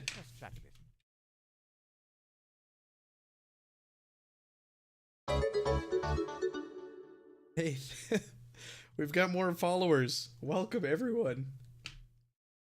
All right. So, we can't get distracted by this raid. We got to stay focused on point. So, Wilhelm's like, yeah, I'll come along with you guys. I can handle myself in a fight. I'm feeling much better. I'm much better now. Just no birds. I don't like birds. I How do do you have feel? advice for Wilhelm. Go on. Don't look up. Look at the ground, and hopefully, never mind. Just don't look up. He sits there. Don't look up. Don't look up. Okay. That's sound advice. He darts his head to the side. And then the Oh! bird noise. Wilhelm, how do you feel about bats? Bats are okay. I just don't like birds. Okay. Is it the feathers? Is it the Oh, beaks? And They're just Brachus is kind of making weird hand gestures with his face. they're just creepy. Okay. I don't like birds. That's all I'm asking. You better Oh, not know what race I am then. Keep those wings away from him, Brachus. All right. Let's get moving. Are we going to this, check out this half a day away, whatever the hell it is? Who's it? Or are we going back to town? I think we're going to go to the temple now, since clearly evil is afoot if dawn has not risen. Well, I didn't exactly get rich in the last dungeon. Might as well go keep looking. Oh, Why all the not followers. send Wilhelm back to the camp? Check to make sure our two comrades made it there safe. Because then there's 3 people lost. No. All the followers. Thank you to all the followers. There's so many. I'd prefer to have Wilhelm with us, extra backup, especially since we were told there's a lot of orcs. So the more that we have, better our chances, hopefully. Willem goes, yeah, I want to stay with you guys. He's just kind of like huddled in there with you as you guys are talking amongst the group. He's just kind of like listening in the I'm huddle sorry with that you. we're talking like you're not here. This Yeah. is just how we function. yeah, I want to go with you guys. You know, she's All great right, and since all, it's but nighttime, like this If is Fernanda's not weird. coming with us, maybe she can look for the other people. There you go. He's like, this is weird. I don't know. Like, Sinmal is great, but this is weird. It's nighttime. Birds are probably asleep. This is a good time for me to get out of here. All right. Before we leave the hut, Malrin will possess his bat. Yo, what's is right? this who? He'll possess his bat, and he's going to go off. And, That's why you asked about bats.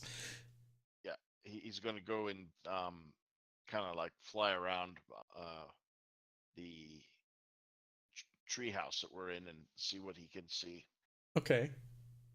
or more appropriately, see what he can detect with his bat sonar.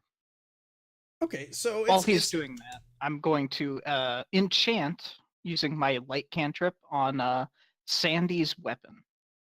Sand's weapon. you're gonna put Brachus is now going to call you Sandy Sand. Whatever. So you now have like a torch weapon. All right, go ahead, Matt. Sorry. Okay, so your bat just kind of makes its way around the hovel. Sinmala looks at it oddly because you summon a bat and it starts fluttering around her house. It was the interior, right, that you wanted it to go around? No, the exterior. Oh, the exterior. Survey the land and whatnot. I I've had a bunch of bird noises. So it goes up into the sky, and you see through its eyes. You're in dense, thick forest. You're not even really in a clearing. Like, this house is in and amongst the trees. It's almost like it's one with the area. It gets up in the sky, and it appears to be night. For all intents and purposes, and it doesn't see too much more around here. It looks like there are some like animal paths cut through the forest, and that's probably what Sinmala uses to get around so easily. But you're in like the thick of it. Okay, but I'm pretty sure looking through this, like going up above the canopy, that it's starlight and the whole nine. Yeah, it is. Okay, all right. And Mal, according to chat, you are now Batman. That elf, thank you very much. Good correction. Take that, devil dog. Okay, so Sinmala asks, so you will go to the altar? Looks like. Okay, Father will guide you, he said. Okay. Okay. Now, How will is we he- see him? Yeah, is he showing himself to us now, or is he still invisible? So with that, you suddenly this apparition appears next to Sinmala, and she goes, "This is Father. He will show you the way." Daddy's pretty. Really? Really? What? That save was to not crap my pants. You Go look passed. over at the Malrin looks at the paladin. Does this thing pass the sniff test? What are you, little quivery there, elf? Absolutely. Baracus raises a hand. So am I. Hello, ghost. He is fine. Okay. To recap, we are following a zombie-like thing that is the father of a bear lady to a shrine in the middle of nowhere. Yes, Jeez, we are. Sandy, when you put it like that, it sounds pretty bad. And met- hilarious. Somebody should write a book about us. Who we met yesterday. Just making sure. All right, let's go. It's as strange as it sounds. So, It's a Sam. weird new world that you're in. So you have the light cantrip on your dagger, I guess. So if you don't have it out, it won't shine as well. So that's just how it goes. Yeah, That's right, I Lord. have it just most of the way out of its sheath so I can jam it in there quickly if I have to. Good use of it. Sorry, chat is hilarious. That's right, Lord Arctic. What could possibly go wrong?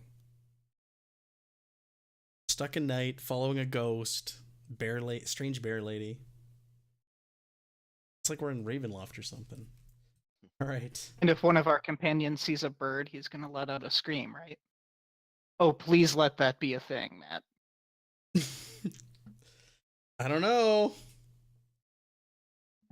All right. So she goes, was that Sand? Oh, I was just saying, let Ghost Dad lead the way. I'm pretty sure that's a horrible 80s movie. If anybody remembers that movie, points to you. And it's not horrible. It holds up. Even though Bill Cosby's a horrible man. It was a funny movie. Respect the art, not the man. Ghost Dad. All right. So, the father appears and she goes, This is Father. He scouted ahead last night. He will show you the way. You're that close to making the worst internet meme ever, Matt. What is that? I'll show you the way. Oh. Ate that one. I bleeped Alright. myself. Do we want to throw a marching order up, or I guess that's a good idea. Yeah, we could do that. And Ghost Dad leading the way. I That's what want he's to gonna be ask referred to Amala as if she'll now. look for the other two people that we sent out of the crypt.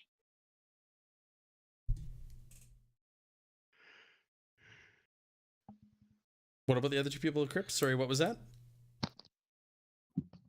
I want to ask Amala if she can look for the other two people that we sent out of the crypt, make sure they're okay. Oh, she goes. When did they leave? A day ago.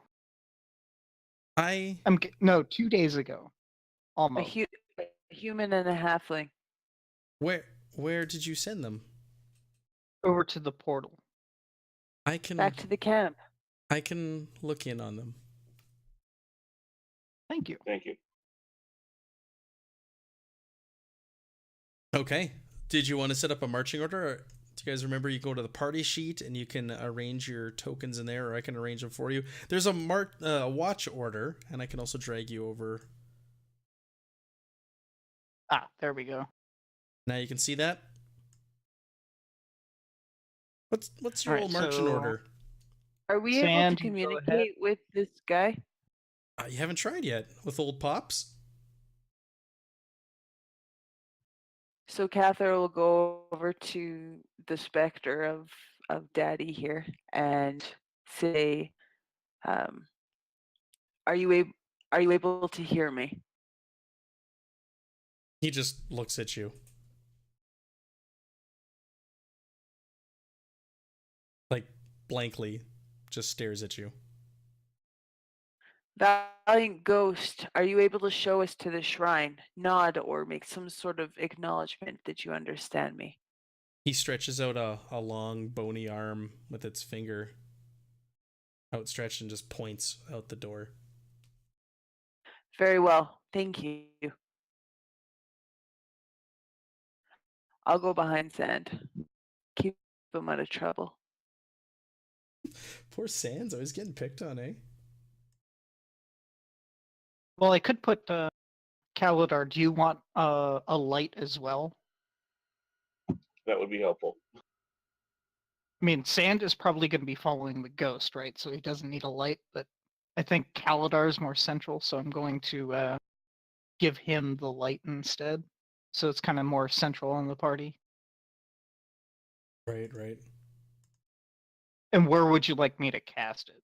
You have something in mind? Because I can attach it to an object. I'll put it on my longsword. All right. I touch the hilt of your longsword.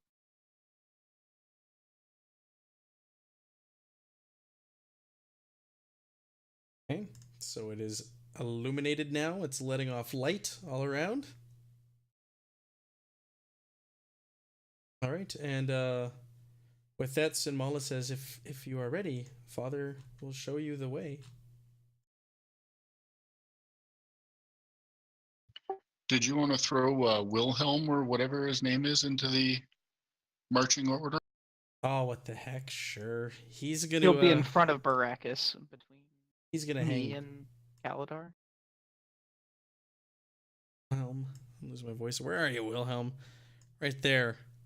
Huckleberry Hound. Whatever you called him. This soft eyes. This soft, charismatic eyes. Just one of those faces. You know? He's just so welcoming. It's the best tank in Pillars of Eternity ever. Is he?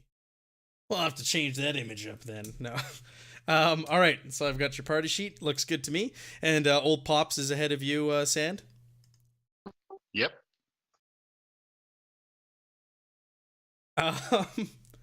Oh, the chat is on fire tonight. Okay, with that, old Pops just goes through the door, doesn't open it, and starts slowly making his way through the forest.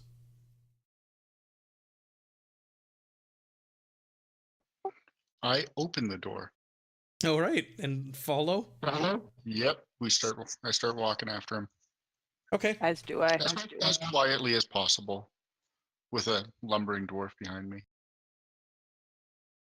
You Okay. can always go behind me. I will the second there's a sign of trouble. Okay. So you guys head off into the woods. It is eerily quiet. It is nighttime, but you don't hear the sound of insects, birds, creatures, anything. It is like deafening silent, unlike anything you've experienced before. Now we got bird puns going. Wilhelm is very happy by this. He seems very grateful that you've taken him along with you. And the ghost just keeps just floating through the forest, passing through trees, passing through rocks, and you're doing your best to keep up with him. You've been following him for what seems to be about, just over an hour now, about an hour and a half. And you start to hear some voices up ahead. And there appears to be like a break in the woods. You can hear some arguing coming from a nearby road. And it sounds to be in common. You guys want to closer look? I use a message cantrip and tell Cathra to get everyone to hold up. I'm going to sneak up and listen to him. Okay. I Is stopped Cathra abruptly. like used to that? Yes, I would say that I am.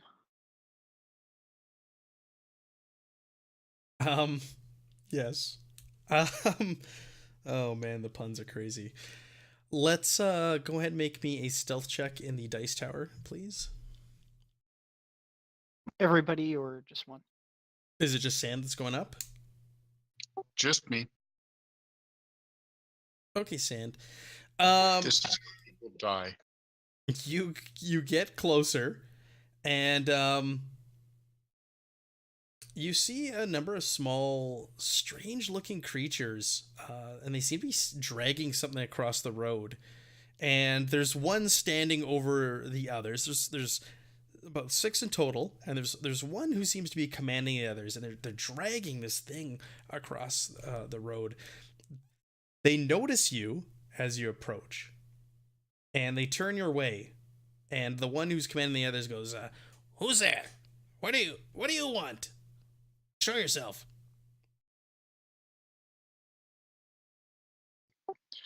Yeah, that was a bad roll, I guess. It was a 4.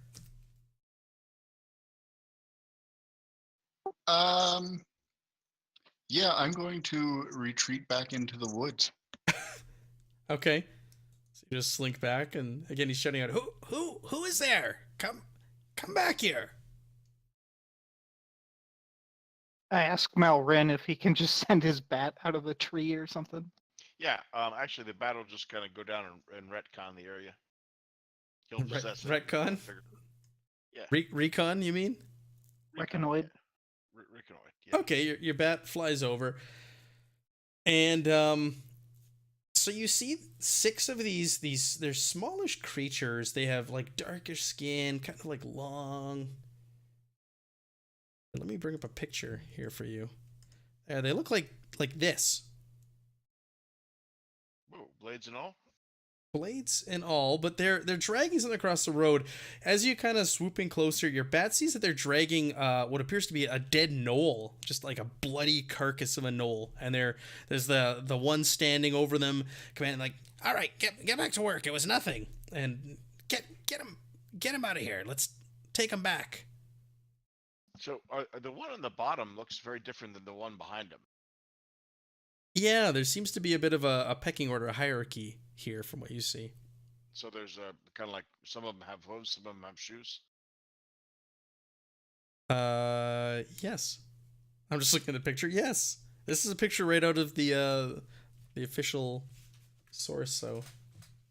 All right. Well, the bat's just gonna kind of keep an eye on him. Malrin will say, I don't know what. How many are there? Did you say? There are 6 in total. Oh, okay.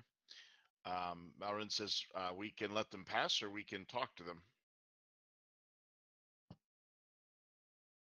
They're carrying one of the dead bodies of those gnolls. They're up to no good. I say we kill them. Well, Wait. They're carrying a dead gnoll. that is a big jump for such small legs, dwarf. What makes you think that carrying a dead gnoll makes them bad? Maybe they're burying it. Who knows? They're I mean, dragging it potential towards the survival. shrine. I guess worst case they're going to stuff it and mount it, maybe eat it. Or resurrect it. Whatever perversion that is coming from the shrine, it's up to no good, and we should destroy them before they get back. Are we close to the shrine? You've only been It traveling was about like an hour and a half. in or so. Yeah. No, okay, so we're not really close. So I asked Cathra, what do you perceive that they are? Do you feel any evil coming off of them?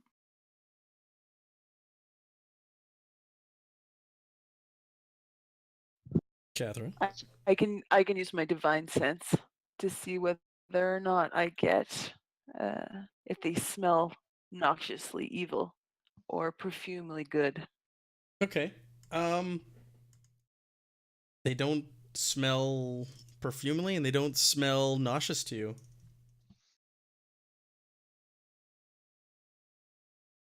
I ask Catherine, well, what does your god tell you that they are? Yay or nay?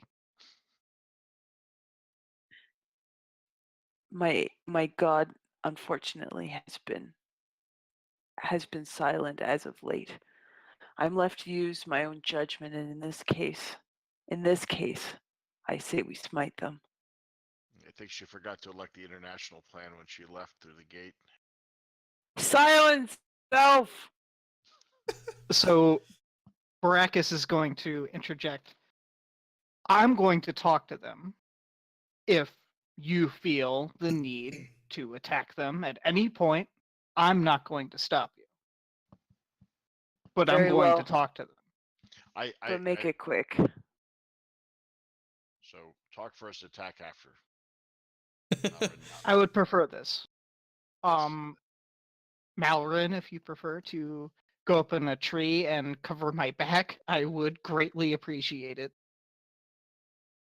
I'll be close by. Yes. I'll Thank go to you. the tree line with my bow as well. I'm gonna ask Kaladar and Wilhelm to accompany me over to the 6 individuals. Okay. Has the specter stopped moving, or has he continued? It continued moving, but when you guys stopped, he stopped, and he's just kind of like hanging up ahead, waiting for you.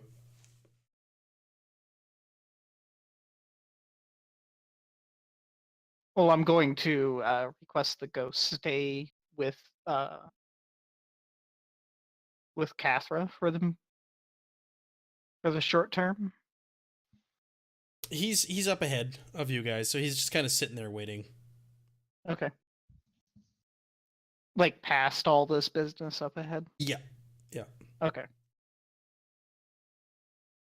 So I emerge from the woods, I suppose. Okay, so they're along like with whoever accompanied me. I'm gonna stop at the tree line so they don't see me. I think it's just you. Everybody Just else? me and Wilhelm's like back there cowering behind Kaladar. Do you want to try Wilhelm into joining you? I Go ahead. requested the 2 of them accompany me. So. Go ahead and persuade him to join you.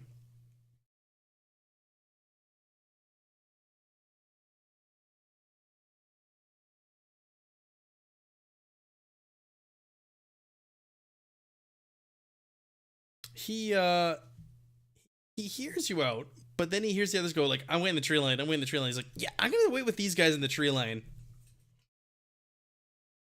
Baracus takes a deep breath I'll come with you. Okay, so and then Kath- sighs deep. Pardon All me. right, let's go. I Catherine. take my warhammer out and follow him.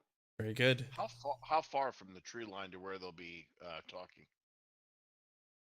Oh, I'd say about 10 feet, 10, 20 feet. Oh, okay. Well, that's fine. Yeah, you can close that pretty quickly. So I emerge from the tree line with dwarf in tow. And I announce myself and I say greetings.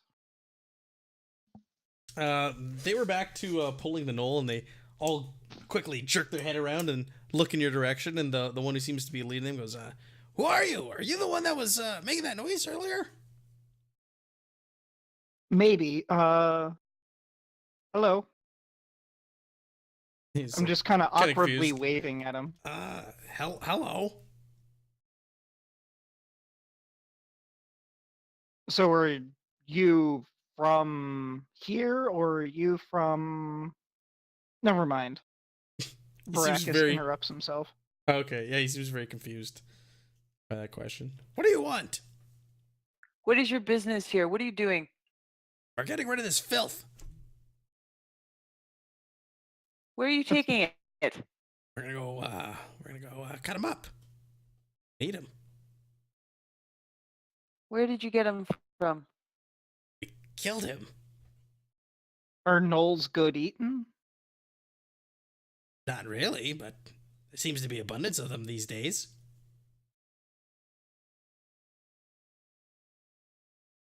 I turn over to Catherine. What do you think now? You're just trying to live. I'll put my warhammer away inside. Sorry for bothering you. We're Hey. on our way to some shrine a couple of hours ahead of here. Oh, yeah. What are you gonna do there? I smile. It's like, exterminate. Exterminate? You gonna smash it? Remove the current occupants from the location. Oh. Okay. Free We've these woods from these gnoll creatures. we oh, well that would be great because they just come here and kill everything. We heard about you guys tonight. Good luck. Do you know anything about why it's still nighttime, perhaps? They all look up. We don't know what you're talking about. All right. You know, during the day when there's a bright thing in the sky, unlike right Brackus now just where it's starts all laughing. dark. The leader just looks at you with like a blank look on his face. He's like, "No."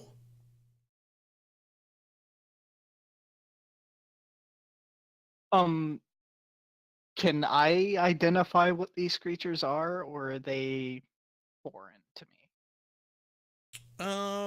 Yeah, you can go ahead and try. There would be something similar where you're from. Make me a What would you like? nature check. Nature. Okay. Yeah. Barovia? This is gonna go well. You are not familiar with them per se, but you get the feeling they are fey. I was about to say, do I think of them as like some kind of goat? Are we in Shadowfell? Oh, I sure hope not. Well, Malrin is a Fey elf. Okay. It's like a special type of elf. But you're a high elf. Nope. He's a. Are you a ladron? Yes. Yeah. So. Yeah, he's, he would. He's a fey elf, pretty much. Yep. So he Fey would. ancestry. You see all the leaves in his frickin' hair and stuff.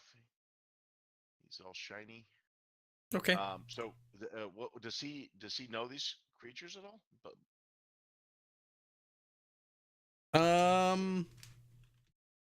give you a roll here if you want. Yeah, go ahead and make me a nature check, and I'll give you advantage on it because of your Fey ancestry.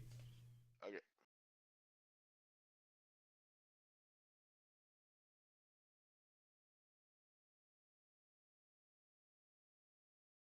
Tower or Yes, please. I think Baracus is in chat. Maybe Malrin is lurking in chat. So, pardon me. You know they're of a Fey ancestry, but you don't. You can't pinpoint what race they are.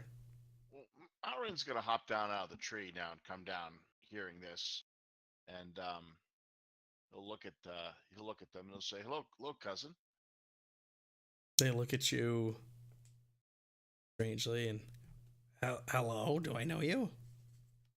Well, um, we went to sleep in I think what might have been a magical house last night, and where we were, there was a sun, and the the stars shone only half the day. Are we in a place where the sun doesn't shine? Thinks it over, and this is all we know. Is what do you call this place? We do not have a name for this place. This is home. Okay, so you have never seen the sun? Oh, Do you know what a sun is? no. Huh. Okay, so it's gonna stay like this, dark like this all the time. This is normal. Does Malrin think that that describes Shadowfell to him? Nope. So it'd be something different. Yep. Okay. Yeah. He'll look around at the others and say something happened when we entered that house. They look at you guys for a while, and you're kind of talking amongst yourselves now. So they go back to like dragging this dead knoll across the road. Enjoy your meal. Thanks. Good luck. Same to you. Well, that could have gone a whole lot worse and a whole lot better. Well, Catherine, aren't you glad you didn't kill him? I am. You don't sound like it. Slightly disappointed, but I am glad. Thank you. Somewhere between a murder hobo and Dudley Do Right. Yeah, the rest of you I guys are feel like murder, there's murder a hobos. huge gap in between there. You guys are the definition of murder hobos. That was like odd for you not to enter combat. Yeah, we didn't kill something we met on the road. All right. Well, I guess we'll go back to our Am I ghost dad. ghost dad? Ghost dad field trip. All right. All right, so you go back to the ghost, and he picks up his pace, and again, it's much of the same, just eerily quiet night. So I'm gonna ask Wilhelm a question as we Yeah, go along the road. yeah, sure. Well, So- yeah, shoot. What's up? Why birds? It's a long story. It goes back to my childhood. Listen, I A just long had a trip. I had a bad run in with some birds as a kid, and I don't like them. They're weird. They're creepy. They got these weird dead eyes. They got clawed feet. I don't like them. They could just drop on you out of nowhere. So is it like all birds, or is it more raptor looking birds? Yeah, I don't listen. I don't like most birds, but like birds of prey, I don't. They'll just pounce on you out of nowhere. I get you.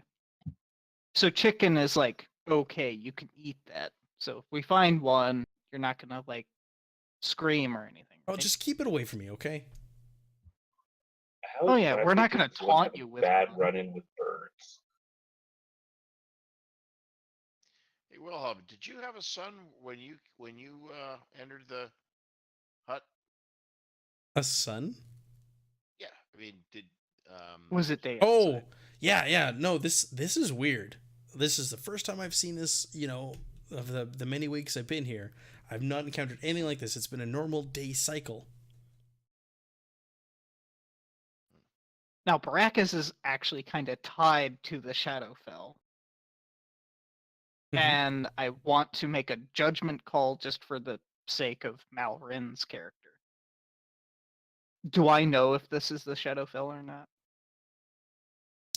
It is not. Okay, I quiet his concerns. It is not Shadowfell. He nods. I agree with that. Ooh, there- we got 200 bits. 200 bits. Is Shadowfell that is different? This is out of character, but that's is there something All right. that's an analog for the Fae, or is that the Fae land, right? The Feywild, you mean? The Fae Wild. Okay, so that's not the same as a Shadowfell. Correct. Okay, Two different planes, I right. think. I'm not sure about their universe. They kind of created it, so who Yeah. knows? All right. Bird Arctic, he asked for it. The silence is briefly broken by some birds, and Lump jumps, lets out a scream, and cowers over to Kaladar. And Barakas falls over laughing his butt off. That's just funny.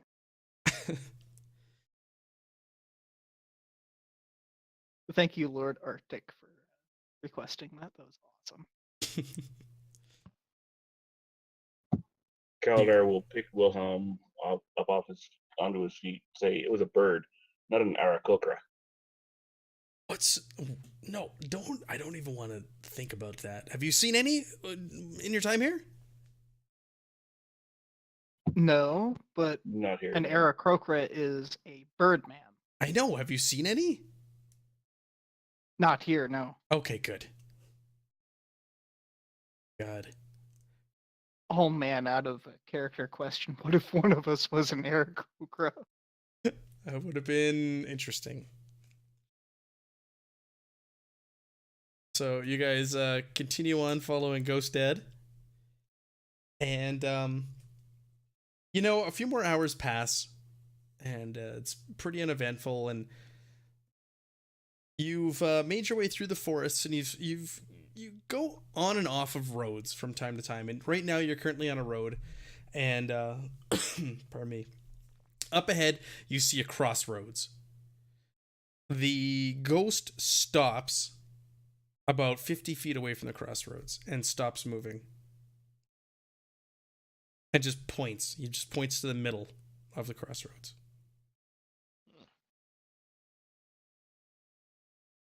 Do we see anything much? You don't see anything from where you're standing. Okay. Should I try sneaking up there again, guys? Maybe this one will go a little bit more smoothly. Practice makes perfect. Give me your shoes Indeed. first. Maybe that's what's causing all the noise. Shoes? Yeah, the one with the horns. on the bottom. Barakas is just joking with you. I want to ask Ghost Dad if that's where the shrine is, or if there's danger there. He looks at you as you're talking, and he just continues pointing in that direction. He doesn't answer.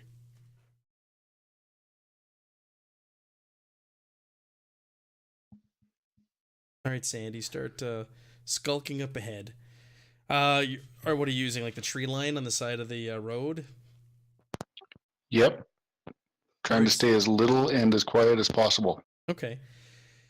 You make your way up. The others are hanging back, and you're just like doing your thing. You're like, oh, this is what I'm made for: killing guys and stealthing. And as you get close to the crossroads, a semi-transparent humanoid figure starts to appear just ahead of you at the fork in the road, and the figure is flanked by ethereal dogs on either side. And it starts to speak to you. It goes, I know of your quest to destroy the shrine. Heed my words and take the path back to your camp. You are delving into a struggle far beyond your comprehension. And it just stands there at the crossroads with the two dogs flanking it. What if we don't want to destroy the shrine? but instead want to just clear out its current occupants. Looks at you and goes, there are no occupants there.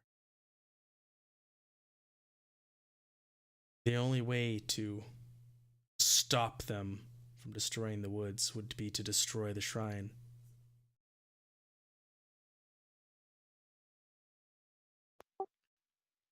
Okay. Do you mind if I call my comrades up here to talk to you as well? It just stands there staring at you. The dogs are kind of snarling. Snarling dog noises. I back up a few feet and I'm going to message Cathra to come join me. The halfling seeks our presence up ahead. Says there's some sort of specter. They are spectral, yeah. He's beckoning Correct. us to come. More shadowy figures. What could possibly go wrong? Brackus looks a little bit less composed now.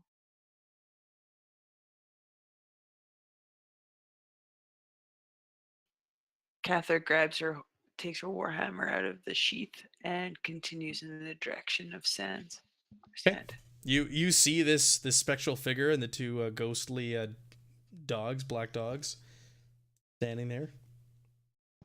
When they get up to me, I fill them in quickly, say, so Ghost Dad's cousin over there wants to warn us away from the shrine we're going to. He says there's nobody occupying it, but going there is likely going to get us killed. And the weird ghost dogs did not seem to like me coming up to him. No. Quite frankly, I wouldn't want you to come up to me either. Hilarious. But you came to me pretty quick. Cather ignores him and does divine sense on the spectral beings and their little doggy friends. Divine sense. All right. So what is this do for us here? This tells. Is this your whiff of evil? That's correct. Get to the waft of evil in your nose. All right. Let me see here. Oh yeah, your nostrils. Your nostrils are burning. What does evil smell like to you, Catherine? Them, apparently. Like she's taken back by the noxious odor. Like visibly, she's slightly disgusted by this. Ah, evil! And this glint appears in her eye. I think Catherine's about to roll for initiative here, guys. Can I have a short conversation with the dad friend then? Ghost Dad? Ghost Dad? Yeah, sure. I love how you guys have named a Ghost Dad. Right. I ask him, what's his deal? And I point at the specter. He doesn't. He's still sitting there with his arm stretched, finger pointing. Great.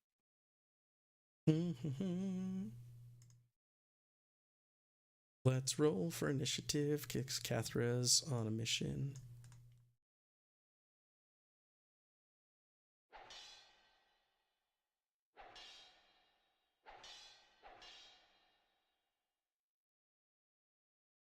Baracus, you were second last, weren't you?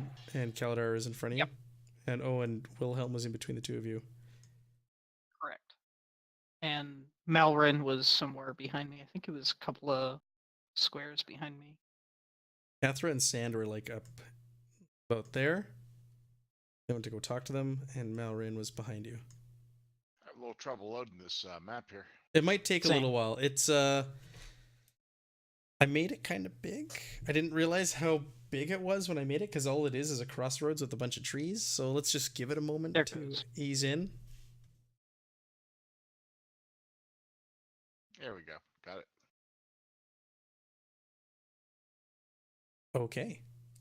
So, Malrin, you see Sand and Cathra go up there to converse. Cathra all of a sudden draws her warhammer and is just walking towards this this being. And you, Malrin, you're up first. You get the little flag on you. There you go, buddy. All right. Alrin will move to here. He's going to cast a spell. Okay. Cast Shadow Blade. Shadow Blade. He's going to use his he'll use his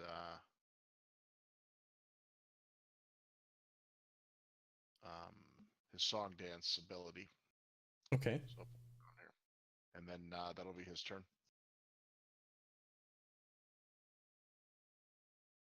What is the song dance? Do? So it makes him it's a blade song. That's it. I'm sorry. Okay. Blade singing. Yeah, just so you know, you can picture him just kind of like getting ready to dance around and attack with the sword. It says starting at second level, yada yada yada. You can use your bonus action to start the blade song. Lasts for 1 minute, and the benefits are bonus to AC, speed is increased, and you have advantage on dexterity checks. Also a con bonus check. Okay. So that's his blade song. Do you have like a spell or something that you can that puts all those effects on your character? Yeah, I don't. I was doing that manual.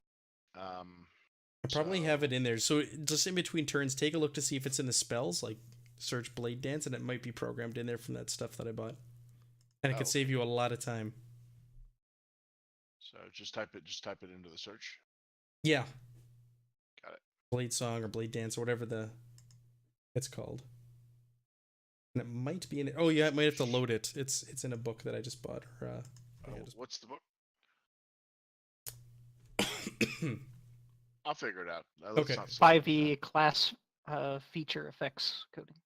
Oh, I found actually Shadow Blades in here. That's fun. Awesome. Okay, so we're gonna move to Sand. Sand, I see you're getting behind Malrin. Is that correct? Yeah, I was going to jump behind Malrin and shoot this thing with my arrow and then hide behind Malrin.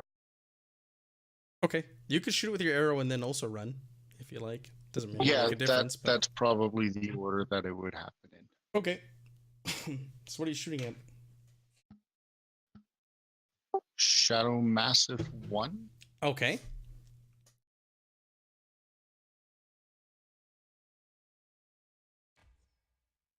It's a hit.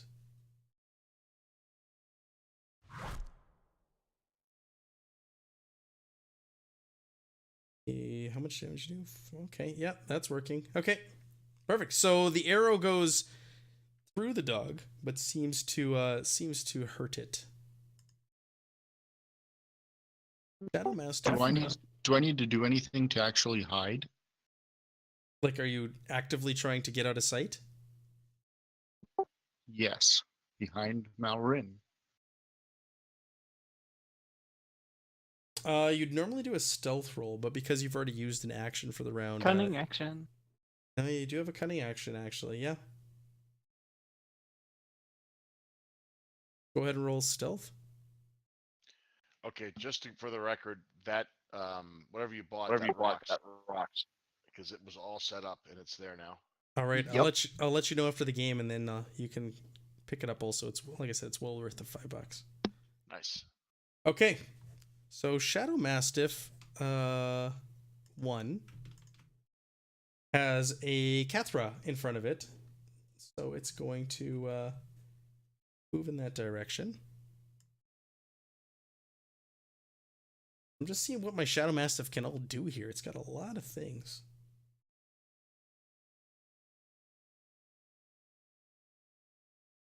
Okay, well, not as much as I was hoping, but it's going to try and bite you. It hits. You don't have anything crazy? But I need No, to I know if don't, you're don't not have going to throw anything crazy. shield. Oh! All right. It sinks its teeth into you and lets out a howl. And you, what the heck? Where did that short bow attack come from, Sand? It That was actually an has been accident. doing that. Accent, sorry. Okay. So it sinks its teeth into you, bury them into your arm. You go to block it with your warhammer, and buries its teeth in your arm, and bites down heavily, and you start to bleed, and it knocks you prone to the ground as well, and you fall down.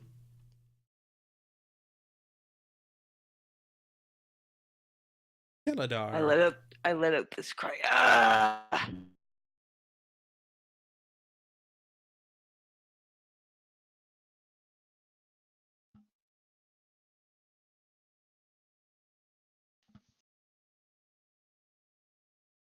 Keladar, you just saw Catherine get heavily damaged by this thing, this specter.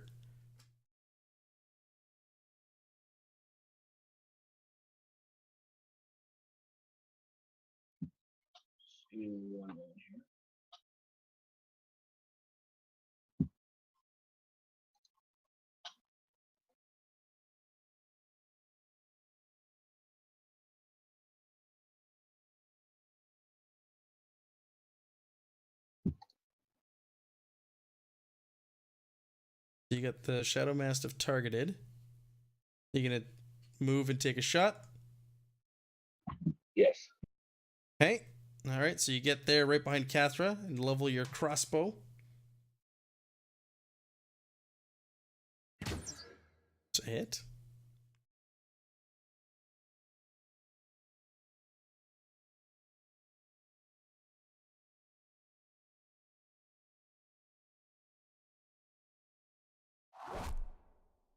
All right, and flies through the dog, but you see that it was injured by your crossbow bolt. Wilhelm, it's like, oh man, my friends, they're in trouble.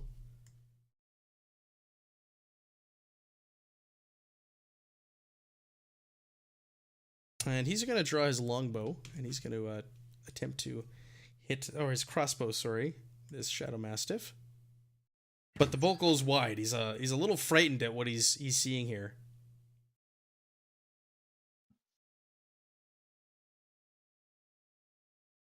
Does that say white? It does. Ruh-roh. Well, at least it's not a wraith. Like I thought it was. So it makes its way over here. I rolled to see who he's attacking, and he makes his way over to Keladar. He sees this big, lumbering Goliath making his way up and take a shot and hit one of the dogs.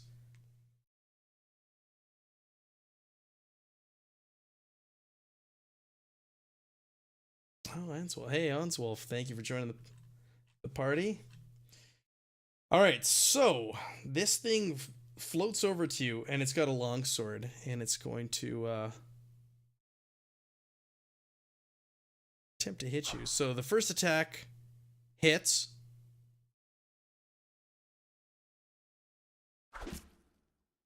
Swings again, but it goes wide.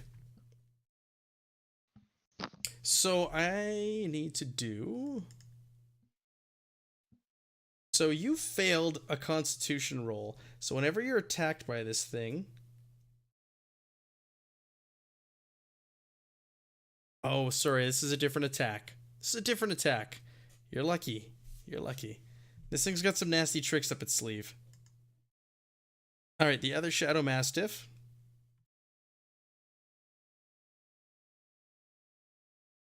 Also follows its master and goes down to you, Keladar, sidestepping Cathra as it goes around. And goes ahead and tries to bite you. And connects, sinking its teeth into you. Did you want to take that 10 damage, or did you want to use your little ability? I'm gonna use my ability.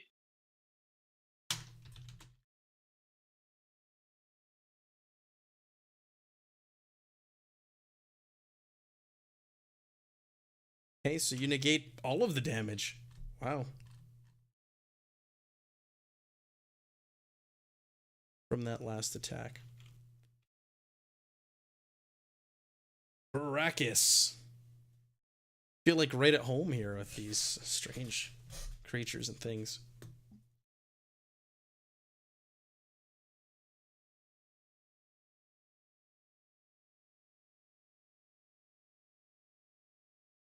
Let's do this thing. Thing I'm pretty much known for now. Eldritch Blast. Oh ho, ho.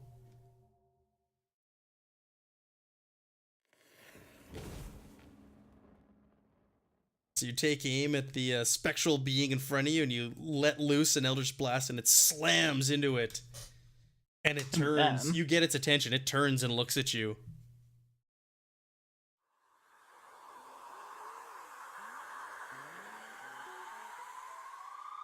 Sound effect is so weird.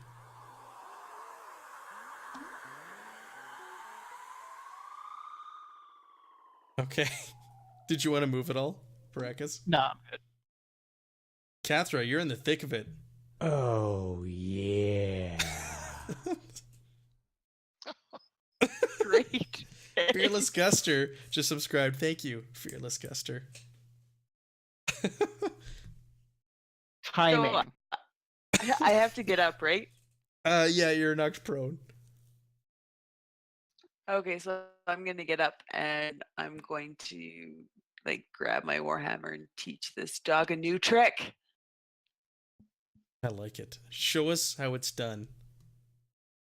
All right, you bounce up and you slam your warhammer into this thing with just all the fury and might of your patron's deity.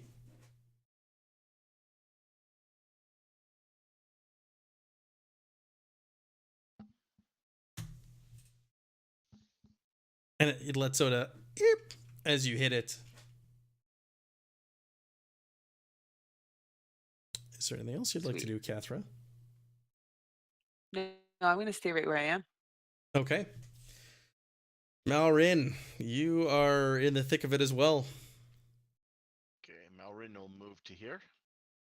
He's making it for the trees, Familiar move, right? right? And he should still be. Yep. Okay. So in 20 feet, he can make a regular magical attack. Now, I've one question: is it considered? Let's see here. Evil, yes. No, one. If it's considered dim lighting, or dark, then it's the attacks are with advantage. Thank you, Bell Crane, for following the channel. So he's Dim gonna go light. ahead- It's nighttime. Yep, that'll do. So he's gonna go ahead and put that effect on here. Hang on. I love this new widget. And guess I just attack with the Should do all the work. yeah, I don't see I see a damage, I don't see an attack. Just it should just be a magical attack, I think. But there's no attack. Hey, oh, let me get to combat. Hang on.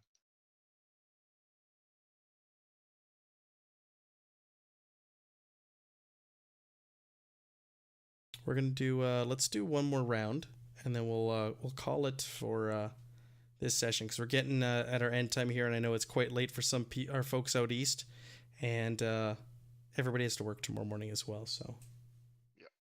let's show these this white and these shadow mastiffs in this round how it's done. I'll use the longbow because it'll be the same attack numbers. Okay. I don't quite have it set up yet, but All right, that that's hit? a hit. Cool. All right, here's your damage.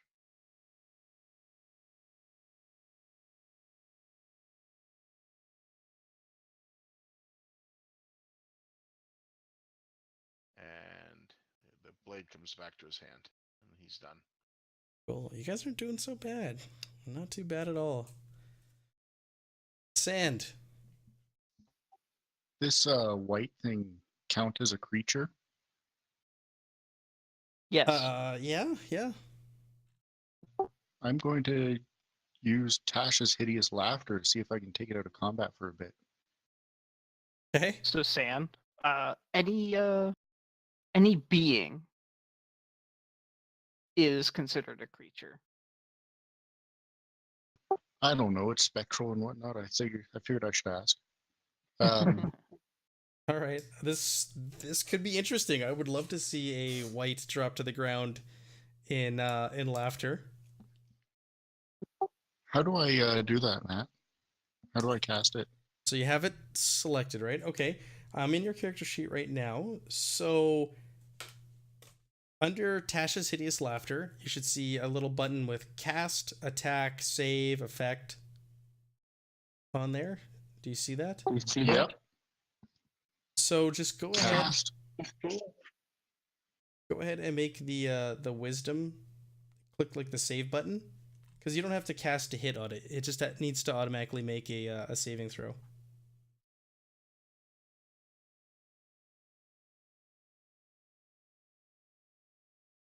So the white failed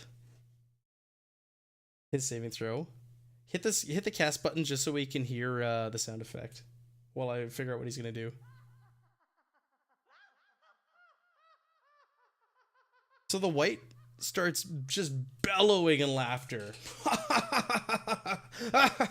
He grabs his midsection, grabs his gut, and he falls to the ground, just laughing uncontrollably out of nowhere. So the rest of you are kind of taken by surprise, like, what is going on? This is a weird place that we're in. Sand, you book it over there, and I'm just gonna I put. blame the dwarf. When in doubt, always blame the dwarf. That should Come here and give us say a few that. rounds to deal with the dogs. He's down for 1 round, right? I believe. 1 minute. A round is what, 6 seconds? 6 seconds. It's a minute. My word. That's a good spell. And he's got to keep rolling that wisdom check every round to see if he can get up. Gotcha. Okay, Shadow Mastiff number 1 is toe-to-toe with Cathra, so he's going to go ahead and try and bite you again. Sinks his teeth into you. You guys just locked in combat. And Cathra drops to the ground. The rest of you see her get just mauled by this Shadow Mastiff. And she falls. Kaladar, you've got a laughing white at your feet, and you've got a grumpy Mastiff to your left. If the white's on the ground, do I have advantage against it? Yep. Mm-hmm. If you attack it, it will stop laughing.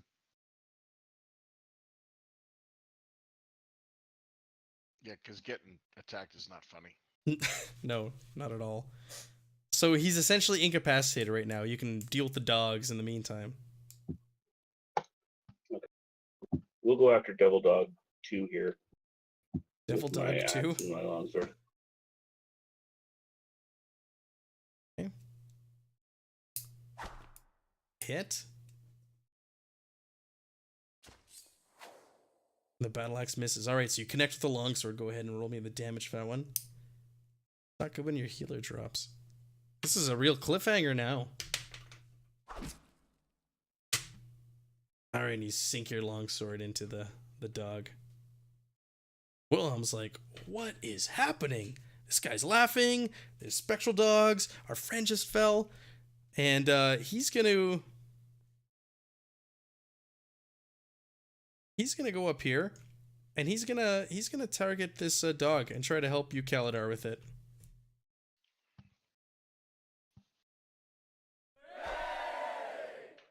And Kaladar, this dog is so engaged with you in combat that he goes ahead and he finds a little weakness, little sweet spot, or right where the leg meets the body, and he sinks his longsword into it, dealing some massive damage to this thing, and it lets out a eep. The white needs to make his saving throw here. Sand, is that correct? Incapacitated, unable to stand. Save on end of round. End of round. Okay. All right, so we go right past him. Chateau Mastiff 2. He's got 2 targets here. Let's go ahead and roll and see who he's going to attack. He's still going for Kaladar.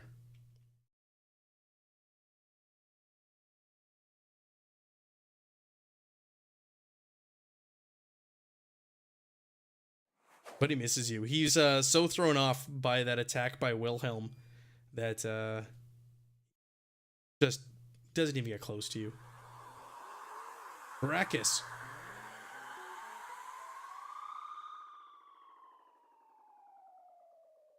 That spaceship, though. Yeah, that spaceship rocket flight thing throws me off every time.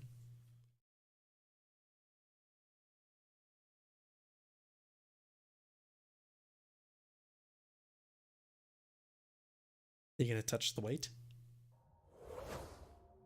I'm gonna miss the dog. Alright, it goes wide.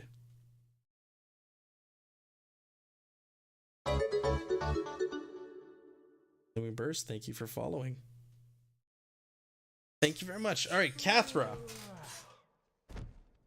So what I do is I let you, the PC, make your death save. I turn off the automatic, so I leave it in your hands to roll the dice. So if you open up your character sheet on the main page, the very first page, down in the very bottom in the middle, there's a button for death saves. So go ahead and click that for me, and let's see what happens in your first death save. You're dying. You feel that one? I am. Do I do all 6 of them? Nope. Just that was it. You do a new one every round. Right. Okay. We've got them on the ropes. Your healer is down, bleeding out on the ground. Not the only healer, though. Not the only healer. And we're gonna leave off here on a cliffhanger for everybody. Hey, that's the end of the round. Are you going to roll the All right, white I'll do that. He's no longer laughing. Fantastic. So we're gonna leave off here on a cliffhanger. We're not gonna play next week because it's Mother's Day. We're gonna spend time with our wives, our mothers, and take the week off. So we'll be back on the 20th of May to find out what happens. Very good. All right, All right. thanks everybody for watching. Thank you guys for playing. It was Thank you, fun, Matt. and we were rated tonight, which was exciting. Thanks, Matt. Thank you. Thanks, Matt. Thanks, Matt. Have a good night, everybody.